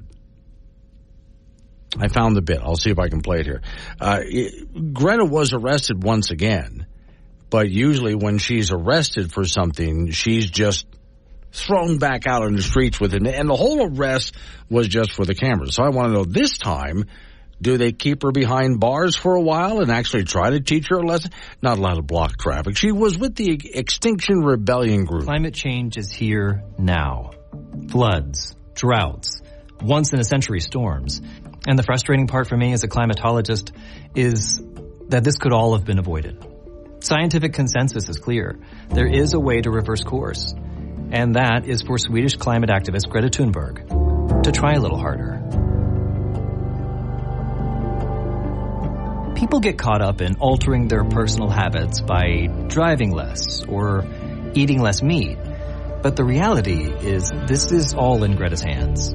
She could give our children an inhabitable Earth instead of a scorched hellscape if she just cared 30 to 40% more about the fate of our planet. Okay, now I can continue to play this, but it's Onion News. And you know where the language goes with Onion News after a while. Good question, though. How did she get to Sweden? I would really love to know, how did she get there? Because, did she drive? Did she fly? Or did she take a bike? Or did she walk? Because, again, no matter what she does, it's a carbon footprint, right? Okay. Now, you can do what he just did, Mike and Laramie. He just changed the subject. 888-97-WOODS, 888-97-WOODS. I'm going to do something really different here. Normally, I avoid topics like this. But I wanted you to hear something if you listen to it for a moment. This is a woman in Colorado, and she makes wedding cakes. Now, this is not what you think. She gets a call from a really rude woman late at night. And this really rude woman needs a cake for 150 people by tomorrow. I'm thinking if you need a cake and there's that many people, you should have probably planned this way in advance. I would just like you to listen, if you would, to how insane and rude this woman is. Because the woman who bakes the cakes was smart enough to get her husband to record the conversation. For over a half an hour, and it's past 9 o'clock at night. I cannot help you. I know what time it is. Okay, I'm just trying to explain to you. I cannot fix this for you. I can't help you. It's just, I can't do it in that amount of time. You realize that I am the one with the money, right? And you're not. I am the one that's hiring you. Ma'am, that was incredibly rude. I don't know who you think. I'm trying very hard to remain professional. I can't understand where you think you're coming from with that. I have other clients that book 2 or 3 months out for me, and there are only a few in there that I'm actually designing myself. I don't even know how you got my number. But I need this is a cake for 120 for tomorrow. I need to have this done. It needs to be taken care of. It's not going to happen with me, but there are other bakers around the city that can help you. Maybe I'm not sure. I mean, Walmart could pull this off, but they're not. Did you? I'm sorry. I'm so sorry. Did you say? I did. Okay, this I had to stop at this point because basically the rude woman on the phone cusses at her and said Walmart could do it. We'll call it Walmart. And so the lady who bakes the cakes gets mad and just cusses her out and hangs up the phone. I mean, wouldn't you, if you need a cake for 150 people, wouldn't you have tried to take care of that way in advance? All right. Instead of trying to call someone at 9 o'clock at night the night before and then getting mad when they can't do it for you. All right. Well, that happened in Colorado, and I think the best way to handle something like that, the lady who bakes the cakes tried to stay on the phone for a very long time and be very polite. And she had much more patience than I would have had. I would have just hung up a long time ago. I'm sorry you didn't plan ahead. I can't help you. Try somebody else. Thank you for considering me. And I would have hung up. But, I mean, to get mad because, all right, this is what happened in Colorado. I'm glad that the woman thought to get her husband to record the conversation and then put it up on the internet so everybody can see what to do with a Karen.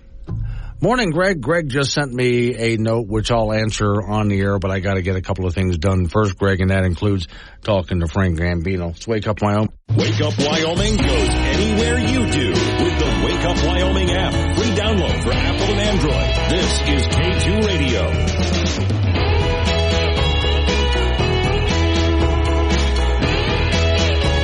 8:48's the time. It's Wake Up Wyoming. Off to the icebox we go where Frank Gambino is waiting by. Now, Frank, you know that there's new license plates that'll be coming out for Wyoming, right? Yeah, they're going to be blue. Yeah. I wish they would go back to the gold one with the fence on it. You like that one better? Oh, I thought that was classic. I mean, nobody had even remotely anything like that. Well, this new one apparently is being made in, this is what they say, a secret warehouse they call Area 51. Don't they make them in prison anymore? Well, let's see. Gives them. They should make them in prison. You think? Well, I think maybe they're just housing them in Area 51. Well, let me see here. I'm kind of going through the story here. Made in a secret warehouse. Now I don't know who makes them there. I mean, it may be prisoners. Could be. I mean, we're so used to having prisoners making license plates for us that I would have no idea. I'm not sure what to make of the blue plates. I'm really. You're just not a fan? Not really. Okay. But you know what? Until I take a really good look at it, Yeah. I wasn't a fan of the white plates either. I mean, seriously, those gold plates I thought were fantastic. Right. Oh, yeah. Now, I did see, you remember, of course, the lady Alex. Yes. Her father has a Wyoming license plate collection. Sorry. Oh, collection. Okay. Huge collection. And they go way back because originally, and this was true for most states, you got a license in Wyoming to drive a vehicle. They want to put something on they tell you what your numbers and letters need to be, and it would be up to you to go make the plate. Oh, really? Some people made them out of leather. Whatever, just get it on your vehicle. Okay. But that was back in the days we didn't have very many cars out here. Okay. So the state wasn't going to ramp up this whole operation for like maybe 20 drivers, right? Then over time they started making plates. Now the original plates, as you saw, you've probably seen them from way back when, were really boring. Very much so. Just a number in Wyoming. Yeah. And whatever year it was also. Right. That was basically it. Yeah. So, yeah, I guess now and that's when you got a new license plate every year. That happened every single year? Up until maybe in the last 20 years, they said, okay, you can hang on to your plates for 5 years. I guess so, because that gets expensive. Yeah, they just give you the sticker. I'm like, oh, perfect. I know that in one of our vehicles out here out front has the same problem. I brought my vehicle through the car wash, and the license plates on the front got all bent out of shape. That's a badge of honor of the car wash. And so is the big hole in the back bumper of your car because somebody slammed you during an ice storm. Oh, boy. All righty. Women's college basketball. South Carolina won the Division National Championship yesterday, beating Iowa 87-75. South Carolina did this, by the way, with 5 new starters from a team that went to the Final Four last year. Interest in women's basketball really has grown by leaps and bounds thanks to Iowa player Caitlin Clark, who had 30 points in yesterday's game. She leaves the college basketball world with 3,951 points, the most of any female or male player in Division I. The men's Division I basketball championship will be tonight in Arizona. The two number one seeds will square off as defending champion Connecticut will take on Purdue. UConn has been dominant all year, and they look to be their first repeat champion since 2007. Purdue has 7'4" centers Zach Edey, who in all likelihood will be the player of the year in college basketball. The huge National High School Coaches Association wrestling tournament was held in Virginia Beach over the weekend. Dane Steele of Sheridan took second place at 160 pounds, losing to Kendrick Hodge of Florida 6-4 in that title match. That was Steele's only loss this season. It is rare for a Wyoming high school wrestler to make it to the finals in Virginia Beach. And Steele gets All-American status and also is the reigning Gatorade Football Player of the Year, committing to Montana State. Girls high school soccer from over the weekend. First on Friday, Natrona and Jackson played to a 3-all tie. Kelly Walsh bombarded Star Valley 10-0. Laramie shut out Thunder Basin 3-0. Sheridan a winner over Cheyenne East 3-1. Campbell County beat Cheyenne Central 3-0 on Saturday. Second-rated Kelly Walsh beat number 1 ranked Jackson 3-2 in a snowstorm. Natrona drilled Star Valley 8-3. Campbell County over Cheyenne East 3-1, and Cheyenne South stunned Thunder Basin 1-0. High school track and field from yesterday. Kelly Walsh hosted a big meet at the Harry Galdine Stadium. Natrona was first in the boys' standings as Caden Lee won the high jump at 6-2, and Kevin Hoff won the pole vault at 14-6. The Kelly Walsh boys were fourth. Landon Walker won the triple jump, and Caleb Ortberg took first in the 110 and 300 hurdles. The Kelly Walsh girls had 4 individual champions in that meet. Allie Scribner won the long jump. Tristan Buss won the triple jump. Jordan Kroger the 100 hurdles, and Peyton Hamrick the pole vault. In Major League Baseball, the Colorado Rockies are 2-8 on the year after a narrow 3-2 loss to Tampa Bay and Denver yesterday. At the plate, the Rockies struck out 15 times, and they'll be at home tonight to meet the defending National League champion Arizona Diamondbacks. So what is a triple jump? You're running down the runway, and it's a jump, and then the longest jump into the sand. It is very, it looks very awkward. Yes. And there's some kids that are like, I don't want to do this anymore, but it's kind of cool. Okay. Yeah. I think I have seen that in the Olympics. Yeah, it's in the Olympics, yes. Yeah, okay. Well, so, okay, fine. Hop, and in. Can we have the old man get off the couch contest for a prize? Well, there'd be too many gold medals to hand out. No, not gold medals. Just put a beer on the other side of the room. And see if they can get up? Yes. Without having to call for someone to get the beer for them. Okay, we can judge that by, you know, degree of difficulty. That's be very difficult. A lot of grunting going on. Let's Wake Up Wyoming.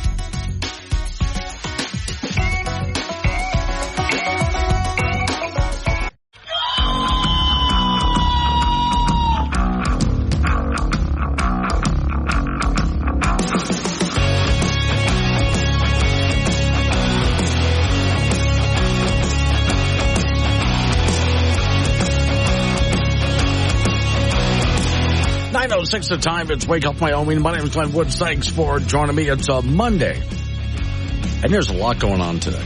Today's show is sponsored by Do-It-Yourself Pet Taxidermy Kit. Fun. You'll never have to say goodbye to Mr. Sprinkles again. Do I have to wait till he dies first? Yeah, I probably do. That'd be mean. Warning, this show contains reference to guns, liberty, limited government, low taxation, the cult of climate change, free thinking, cigar smoking, short people, rubber chickens, Karen's bureaucracy, liberal buzzwords, tour runs, traffic, toilet, terrible jokes, and more.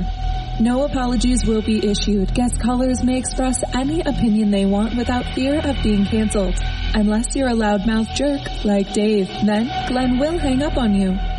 Strap in, hold on to your coffee, and feel free to participate. This disclaimer does not refer to every person named Dave, just one particular Dave from San Francisco. We know a lot of Daves. They call this show all the time, and they're great people. So don't call this program and complain that we use your name. That would be a real Dave move, Dave. So, since today is Eclipse Day, I've been sort of watching. I have an article up on the Wake Up Wyoming site with a lot of videos that go with it from what was taken in 2017 eclipse here in Wyoming, which I had gone to the other side of Glendo. I went to Glendo, but went to the other side and camped way out at the end of the roads, where the roads got so bad that no intelligent person would drive all the way out there, which is why I did, because obviously I'm talking to intelligent people. So, but the good news is there was probably just a couple of other campsites besides mine. There wasn't a whole lot out there.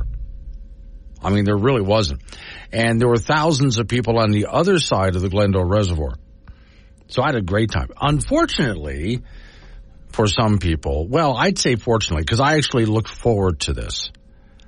On the way back, it was the worst traffic jam in the history of Wyoming. And I got caught in it. And it took literally, I didn't get home till 9 o'clock at night, even though I started early in the day trying to drive back. Hang on, Greg. I see you there. Real quick.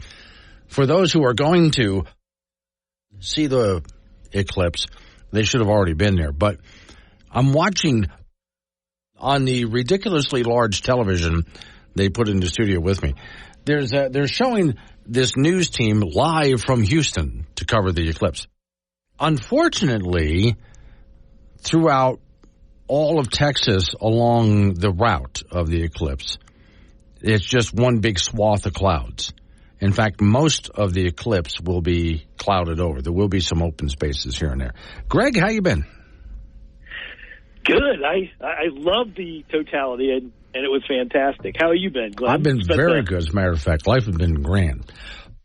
Yeah, I spent the last week skiing with my high school friends in Breckenridge. Nice. Those losers from my high school. Yeah. Yes, okay. I wanted to talk about, I just find this gravel pit thing very interesting because, Wyoming and the SLIB had reduced regulations to make things more effective, and now they are the people that oppose this gravel pit are relying on the EPA and all these regulations that they hate to stop this gravel pit. Well, I just see a lot of hypocrisy. Not entirely, no. What's happened is the public, the people who live right in the area, didn't really know about the gravel pit until we get real close to time to pull the trigger on this.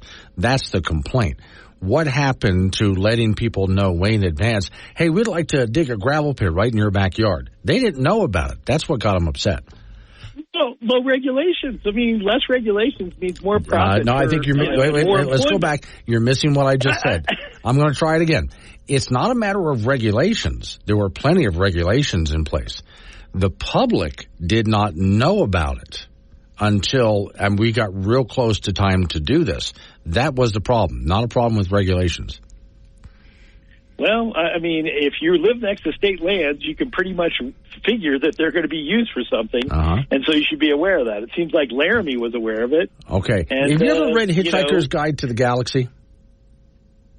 Absolutely. Okay. So you know that when the Vogons show up, they're going to destroy Earth to make room for an interstellar bypass. Right now, anyone who's never read Hitchhiker's Guide thinks that I'm more insane than they already thought. But that's the plot of the book, right? And the Earthlings turned to the Vogons and said, but we didn't know you were going to build a bypass through here. Well, you should have known. It's been in the records in our city hall, if you will. You could have just gone, but we don't even know that there was any other life. How are we supposed to know? So, in other words, all of this was going on, but nobody informed the public. Well, again, and we destroyed downtowns. It's a very interesting analogy because we separated cities with our highways. So, again, I kind of like the Hitchhiker's Guide, but most people don't delve into it and understand really what it's saying to you. Again, I just find, just like denigrating the EPA over pollutants. But see, again, you're on the wrong topic, Greg. Greg, it's not a matter of regulations. The public needed to be informed, and they weren't.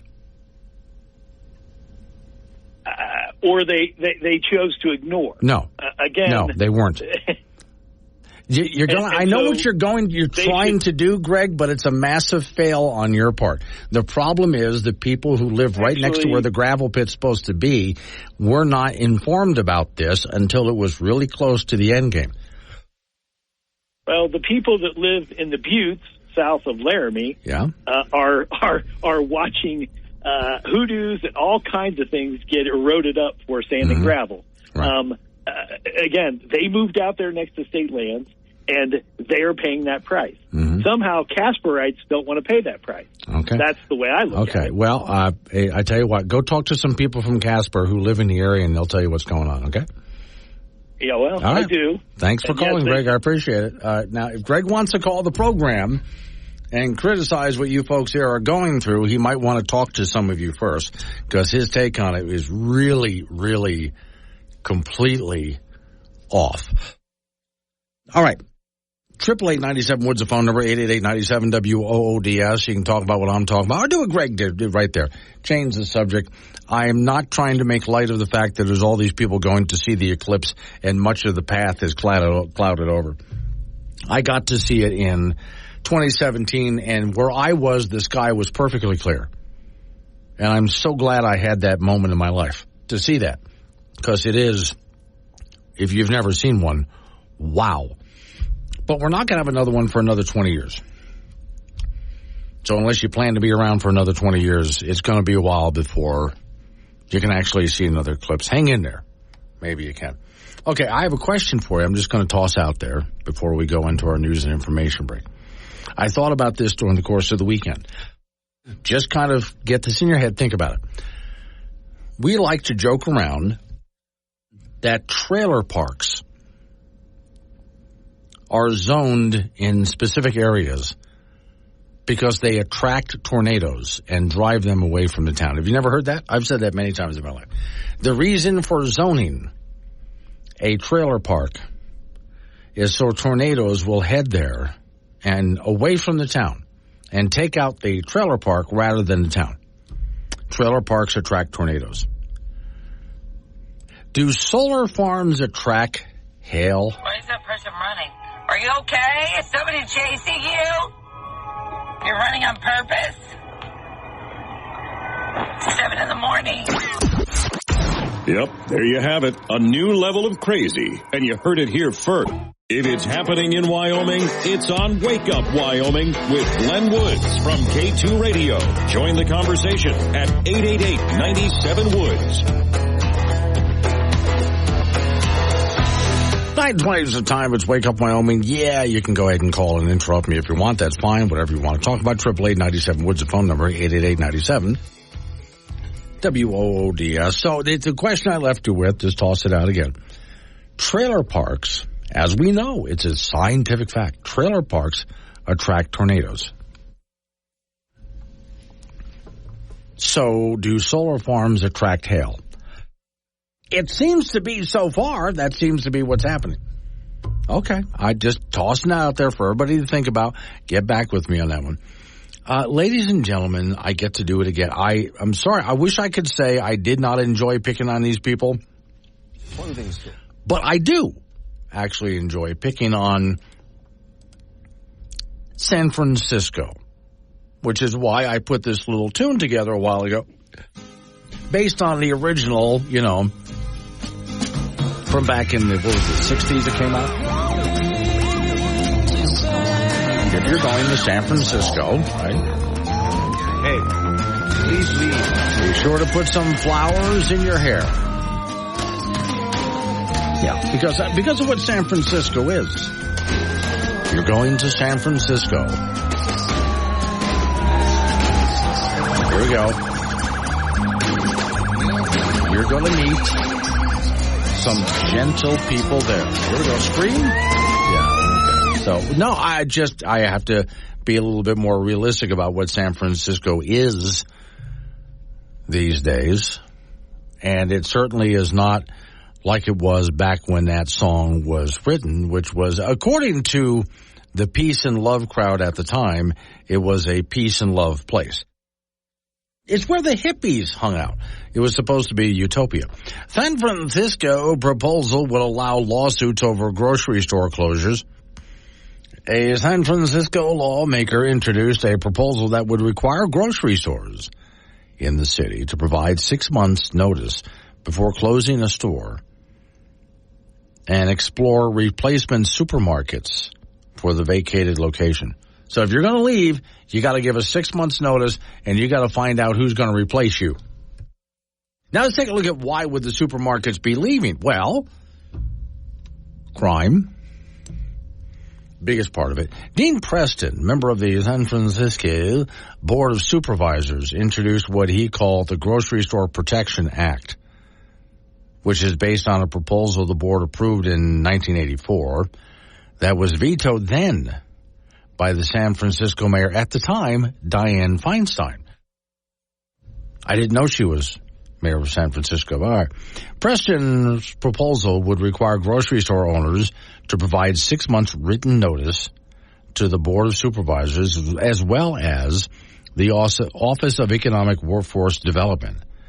The store would also be required to post notices at all entries and exits letting customers know that they were closing. The rule would not preclude closures due to being unprofitable. Quote, it was a good idea in 1984. It's an even better idea now. No, it sucked back in 1984, but okay. Our communities need notice and opportunity to be heard and transition. I tell you what, if your communities are really worried about grocery stores leaving, then how about be good to your grocery store? Don't steal. And whatever else you're doing at grocery stores, don't.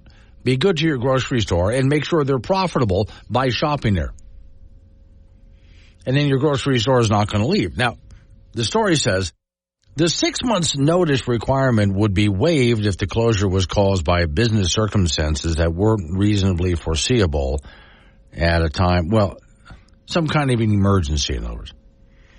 It would not require if the business is in the process of actively seeking capital, or the business would allow the closure to be postponed or avoided, and the business had in reasonable good faith given a good cause for the closing. Again, hey, San Francisco, just don't drive these places off. Grocery stores rely, the story says, on those exceptions and would still be required to give notice. The bill also requires grocery stores meet and work in good faith with neighborhood residents. How about the neighborhood residents work in good faith with the grocery store? There's a reason they're closing and leaving. Under the legislation, any person affected by a grocery store's failure to comply with the requirements could initiate legal proceedings for damages. Now, if I were the president of a company that ran grocery stores, I would look at this and think, I will never open up a store in San Francisco if this is what they do with these kind of requirements. I'm not going there. Preston's proposal comes as San Francisco deals with a rise in store and office closures as the city deals with crime and drug and et cetera, et cetera. Very difficult to do business in San Francisco at this point. Last year, a Whole Foods location in San Francisco. By the way, my dad called Whole Foods, whenever he saw a Whole Foods store, he called it the hippie store. Sometimes he called it the hippie dippy store because that's who he's, from his point of view, my dad was an Archie Bunker type. From his point of view, that's who he saw shopping there. San Francisco closed, the Whole Foods in San Francisco closed a little more than a year after it opened. Records indicate the Market Street location had about 568 emergency calls in 13 months due to incidents such as vagrants throwing food, yelling, fighting, attempting to defecate on the floor. About 14 different arrests were made. Most recently, Safeway announced in January it planned to close a grocery store in the city because, well, it's the same basic idea as to why in the world would we keep this going when we're mistreated as a grocery store is what they're saying. So if the people and even the city council would like to keep their grocery stores, and who doesn't? Of course you want a grocery store in your neighborhood. You wouldn't want to have to drive all the way to another city just to get groceries. Then maybe you want to take care of your grocery stores. How about that? Eric in Ashland, Ohio, Eclipse parking. Oh, yeah, Eric over in Ohio is sending me pictures here. Because the Eclipse is going to go right across this particular town, they're charging like $80 to park in some places. And I would bet, Eric, more in some other places. Just to try to make money off of the Eclipse. I would say if you want to see an eclipse, don't go to a city to do it. Do it in some place like we did here in Wyoming. Get out in the country where you're away from everybody. Because those people who want to make money off you, they can, they're allowed to, and they will. Or you could just go somewhere else where you don't have to worry about all that. All right, coming up on some local news that we have to take care of after that, it's update on your weather forecast. Then you and I go rolling back into it again. 888-97 Woods, the phone number. That's 888-97 WOODS. It's Wake Up Wyoming.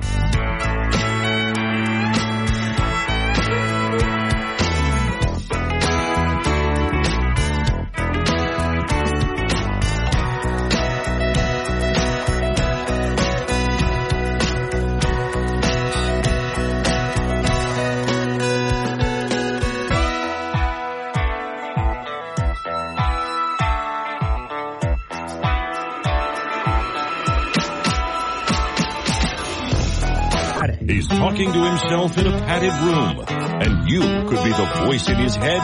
Join the conversation on Wake Up Wyoming, 866-97-WOODS.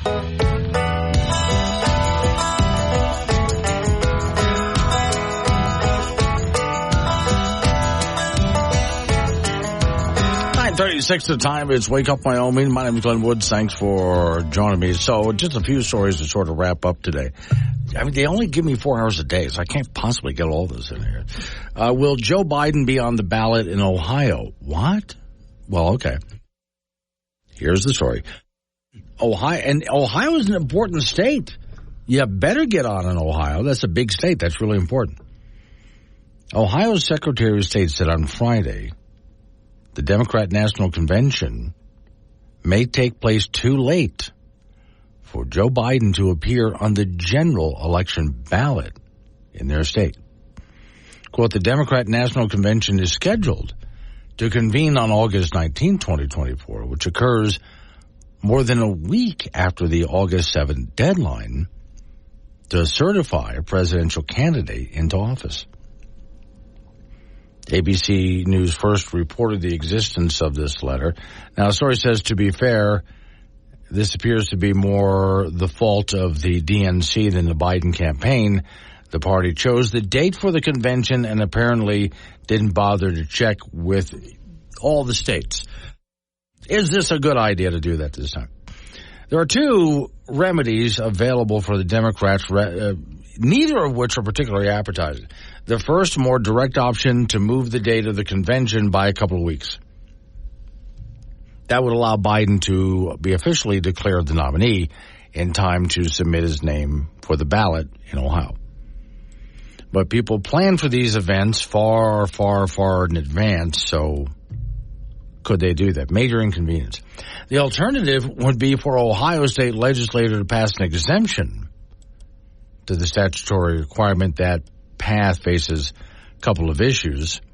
First of all, such an exemption would need to be put in place 3 months ahead of the amendment, so it would need to happen May 9th, which is barely a month away. On top of that, Republican control the majority of both chambers in the state legislature. So they have a problem. Of course, I would probably think what you're thinking right now. They'll figure it out. But, whoops. Also, headline, legacy media tries to suppress damaging information. The reposting of it's a shock that they're going through on Twitter when someone started posting about drop boxes and so on. The story says, one article showing up this week at the Associated Press seems fairly typical for election year media coverage. At a glance, the title makes a generic accusation against right-wing. Of course, it's AP News, so of course. On social media who are spreading false information, they say. Well, when it came to drop boxes. Okay, so this has to do with proof of photo ID. So apparently, illegal immigrants are registering to vote using a Social Security number? Now, it makes me wonder, can they vote? My understanding is they can't vote in the national election, but they could be able to vote in local elections. We'll see how that works out. New York, and like I said, I'm just doing a little house cleaning here, so I'm topic hopping a little bit. New York braces for congestion pricing. It's one of the reasons why I used to love the idea of living in major cities, and I did live in a couple. But some of these major cities I look at now. The biggest urban experiment in decades is coming in New York in June when vehicles will be charged $15 and up to drive in Manhattan below 60th Street. It's the first in the nation. They've done this in Europe, by the way. Like Seattle and San Francisco and Washington, D.C., they might be eager to reciprocate. There's a lot of anger over this. A bunch of lawsuits are coming out over it. Passenger cars will be charged an extra $15 a day to enter Manhattan in what they call the Central Business District. Again, this is something they do in Europe already. Like London does this, I know. All of Manhattan south of 60th Street would essentially become a toll road, except for one street, FDR Drive. We don't know all these names of these streets, but okay. The goal is to reduce traffic and air quality by raising $1 billion annually for public improvement. Well, here's something that always gets me about this. If we charge people this, we'll raise $1 billion. No, you won't.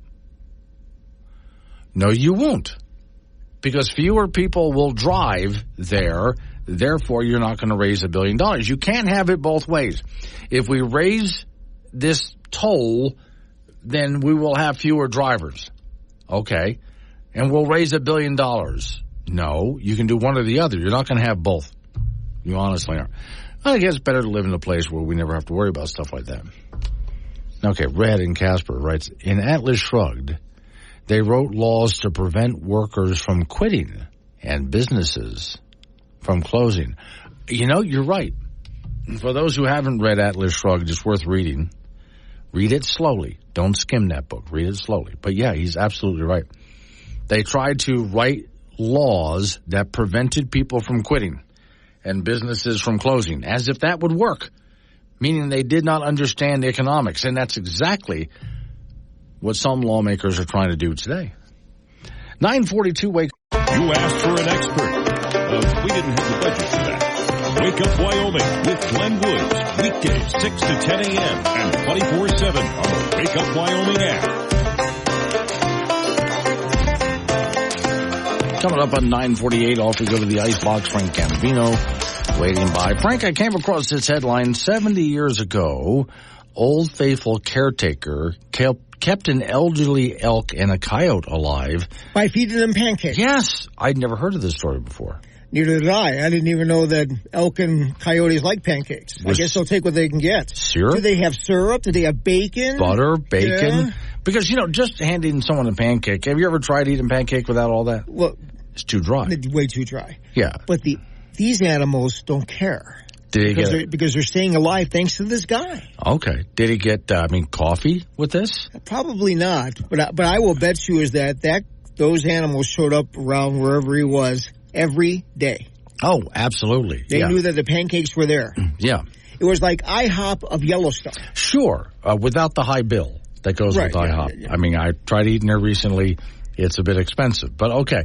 How can pancakes be expensive? I don't know, Frank, but they're charging a lot for pancakes. I tried going there. I want to order a stack of pancakes. I looked at the price and said, are you kidding me?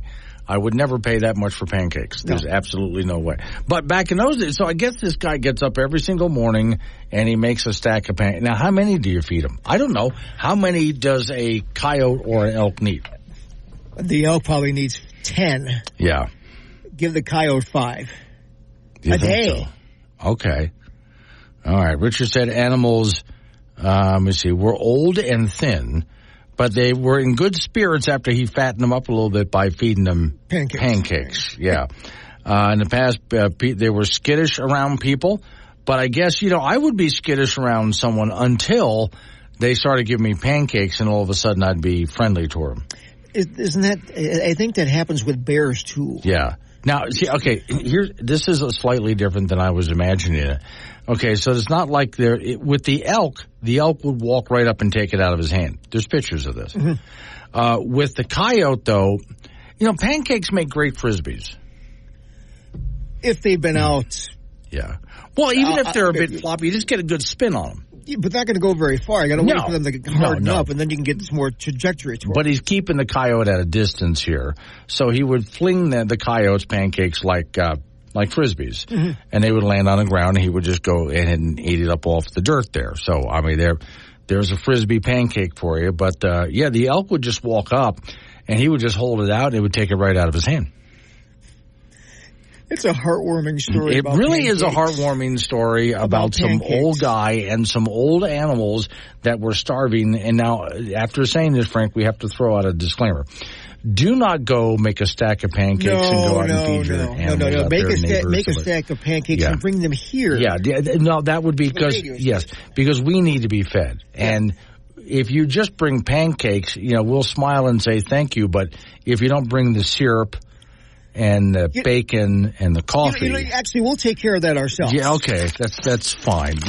You just bring us pancakes. Yeah.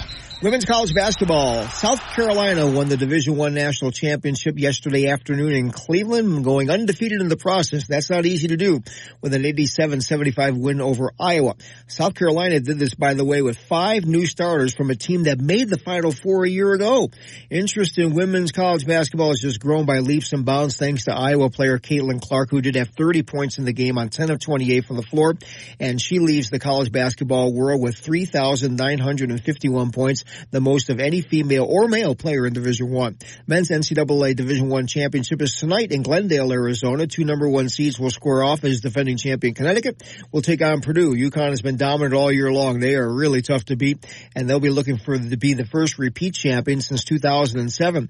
Purdue with 7'4" Zach Edey, who in all likelihood will be the player of the year in college basketball. He is tough to handle. The huge National High School Coaches Association Wrestling Tournament was held in Virginia Beach over the weekend. Dane Steele of Sheridan took second place at 160 pounds, losing to Kendrick Hodge of Florida 6-4. It was Steele's only loss this season. It is rare that a Wyoming high school wrestler makes the finals in Virginia Beach. There's over 5,000 wrestlers in that deal. Steele gets All-American status and also is the reigning Gatorade Football Player of the Year, committing to Montana State. Girls high school soccer from over the weekend. The Trone and Jackson played to a 3-3 tie on Friday. Kelly Walsh bombarded Star Valley 10-0. Laramie shut out Thunder Basin 3-0. Sheridan over Cheyenne East 3-1. Campbell County beat Cheyenne Central 3-0. On Saturday, second-rated Kelly Walsh beat number 1 rated Jackson 3-2. Natrona just drilled Star Valley 8-3. And Campbell County over Cheyenne East 3-1. Cheyenne South stunned Thunder Basin 1-0. On Friday in high school track and field, Kelly Walsh played host to a big meet at the Harry Galdine Stadium. The Natrona boys finished first in the team standings as Caden Lee won the high jump and Kevin Hoff won the pole vault, the 14-3. Kelly Walsh hurdler Caleb Ortberg won the 110 and the 300-meter event in the hurdles, and Landon Walker won the triple jump. The Kelly Walsh girls have 4 individual champions. Allie Scribner won the long jump. Tristan Buss won the triple jump. Jordan Kroger the 100-meter hurdles, and Peyton Hamrick took the pole vault. And that's it in sports. Okay. So now, was anything interrupted by this weekend's weather, sports-wise? Let's put it this way. On Saturday morning, it's snowing in Casper. Yeah. I'm like, all right, in Jackson and Star Valley, we're already here to play soccer on Friday. I'm like, did these guys stay around to play the match on Saturday in the snow? Mm-hmm. By golly, they did. Okay. I drove by there. I'm like, they're out there. You got the JV match on one field and the varsity match on the other field. You got players in long pants and stocking hats, and it's snowing. People are not only with blankets, they're covered in blankets watching the match in the snow and the wind. Yeah. I'm like, whoa, there's some hardy souls out there. And Frank was not a hardy soul. He just kept driving. No. There are some people who just say, basically, screw you, Mother Nature. We're having a good time. Yeah. Or say, El Paso. Yes, right. All right. Thank you, Frank. Coming up on some local business we have to take care of. Roll into news time after that. National, local, Wake Up Wyoming.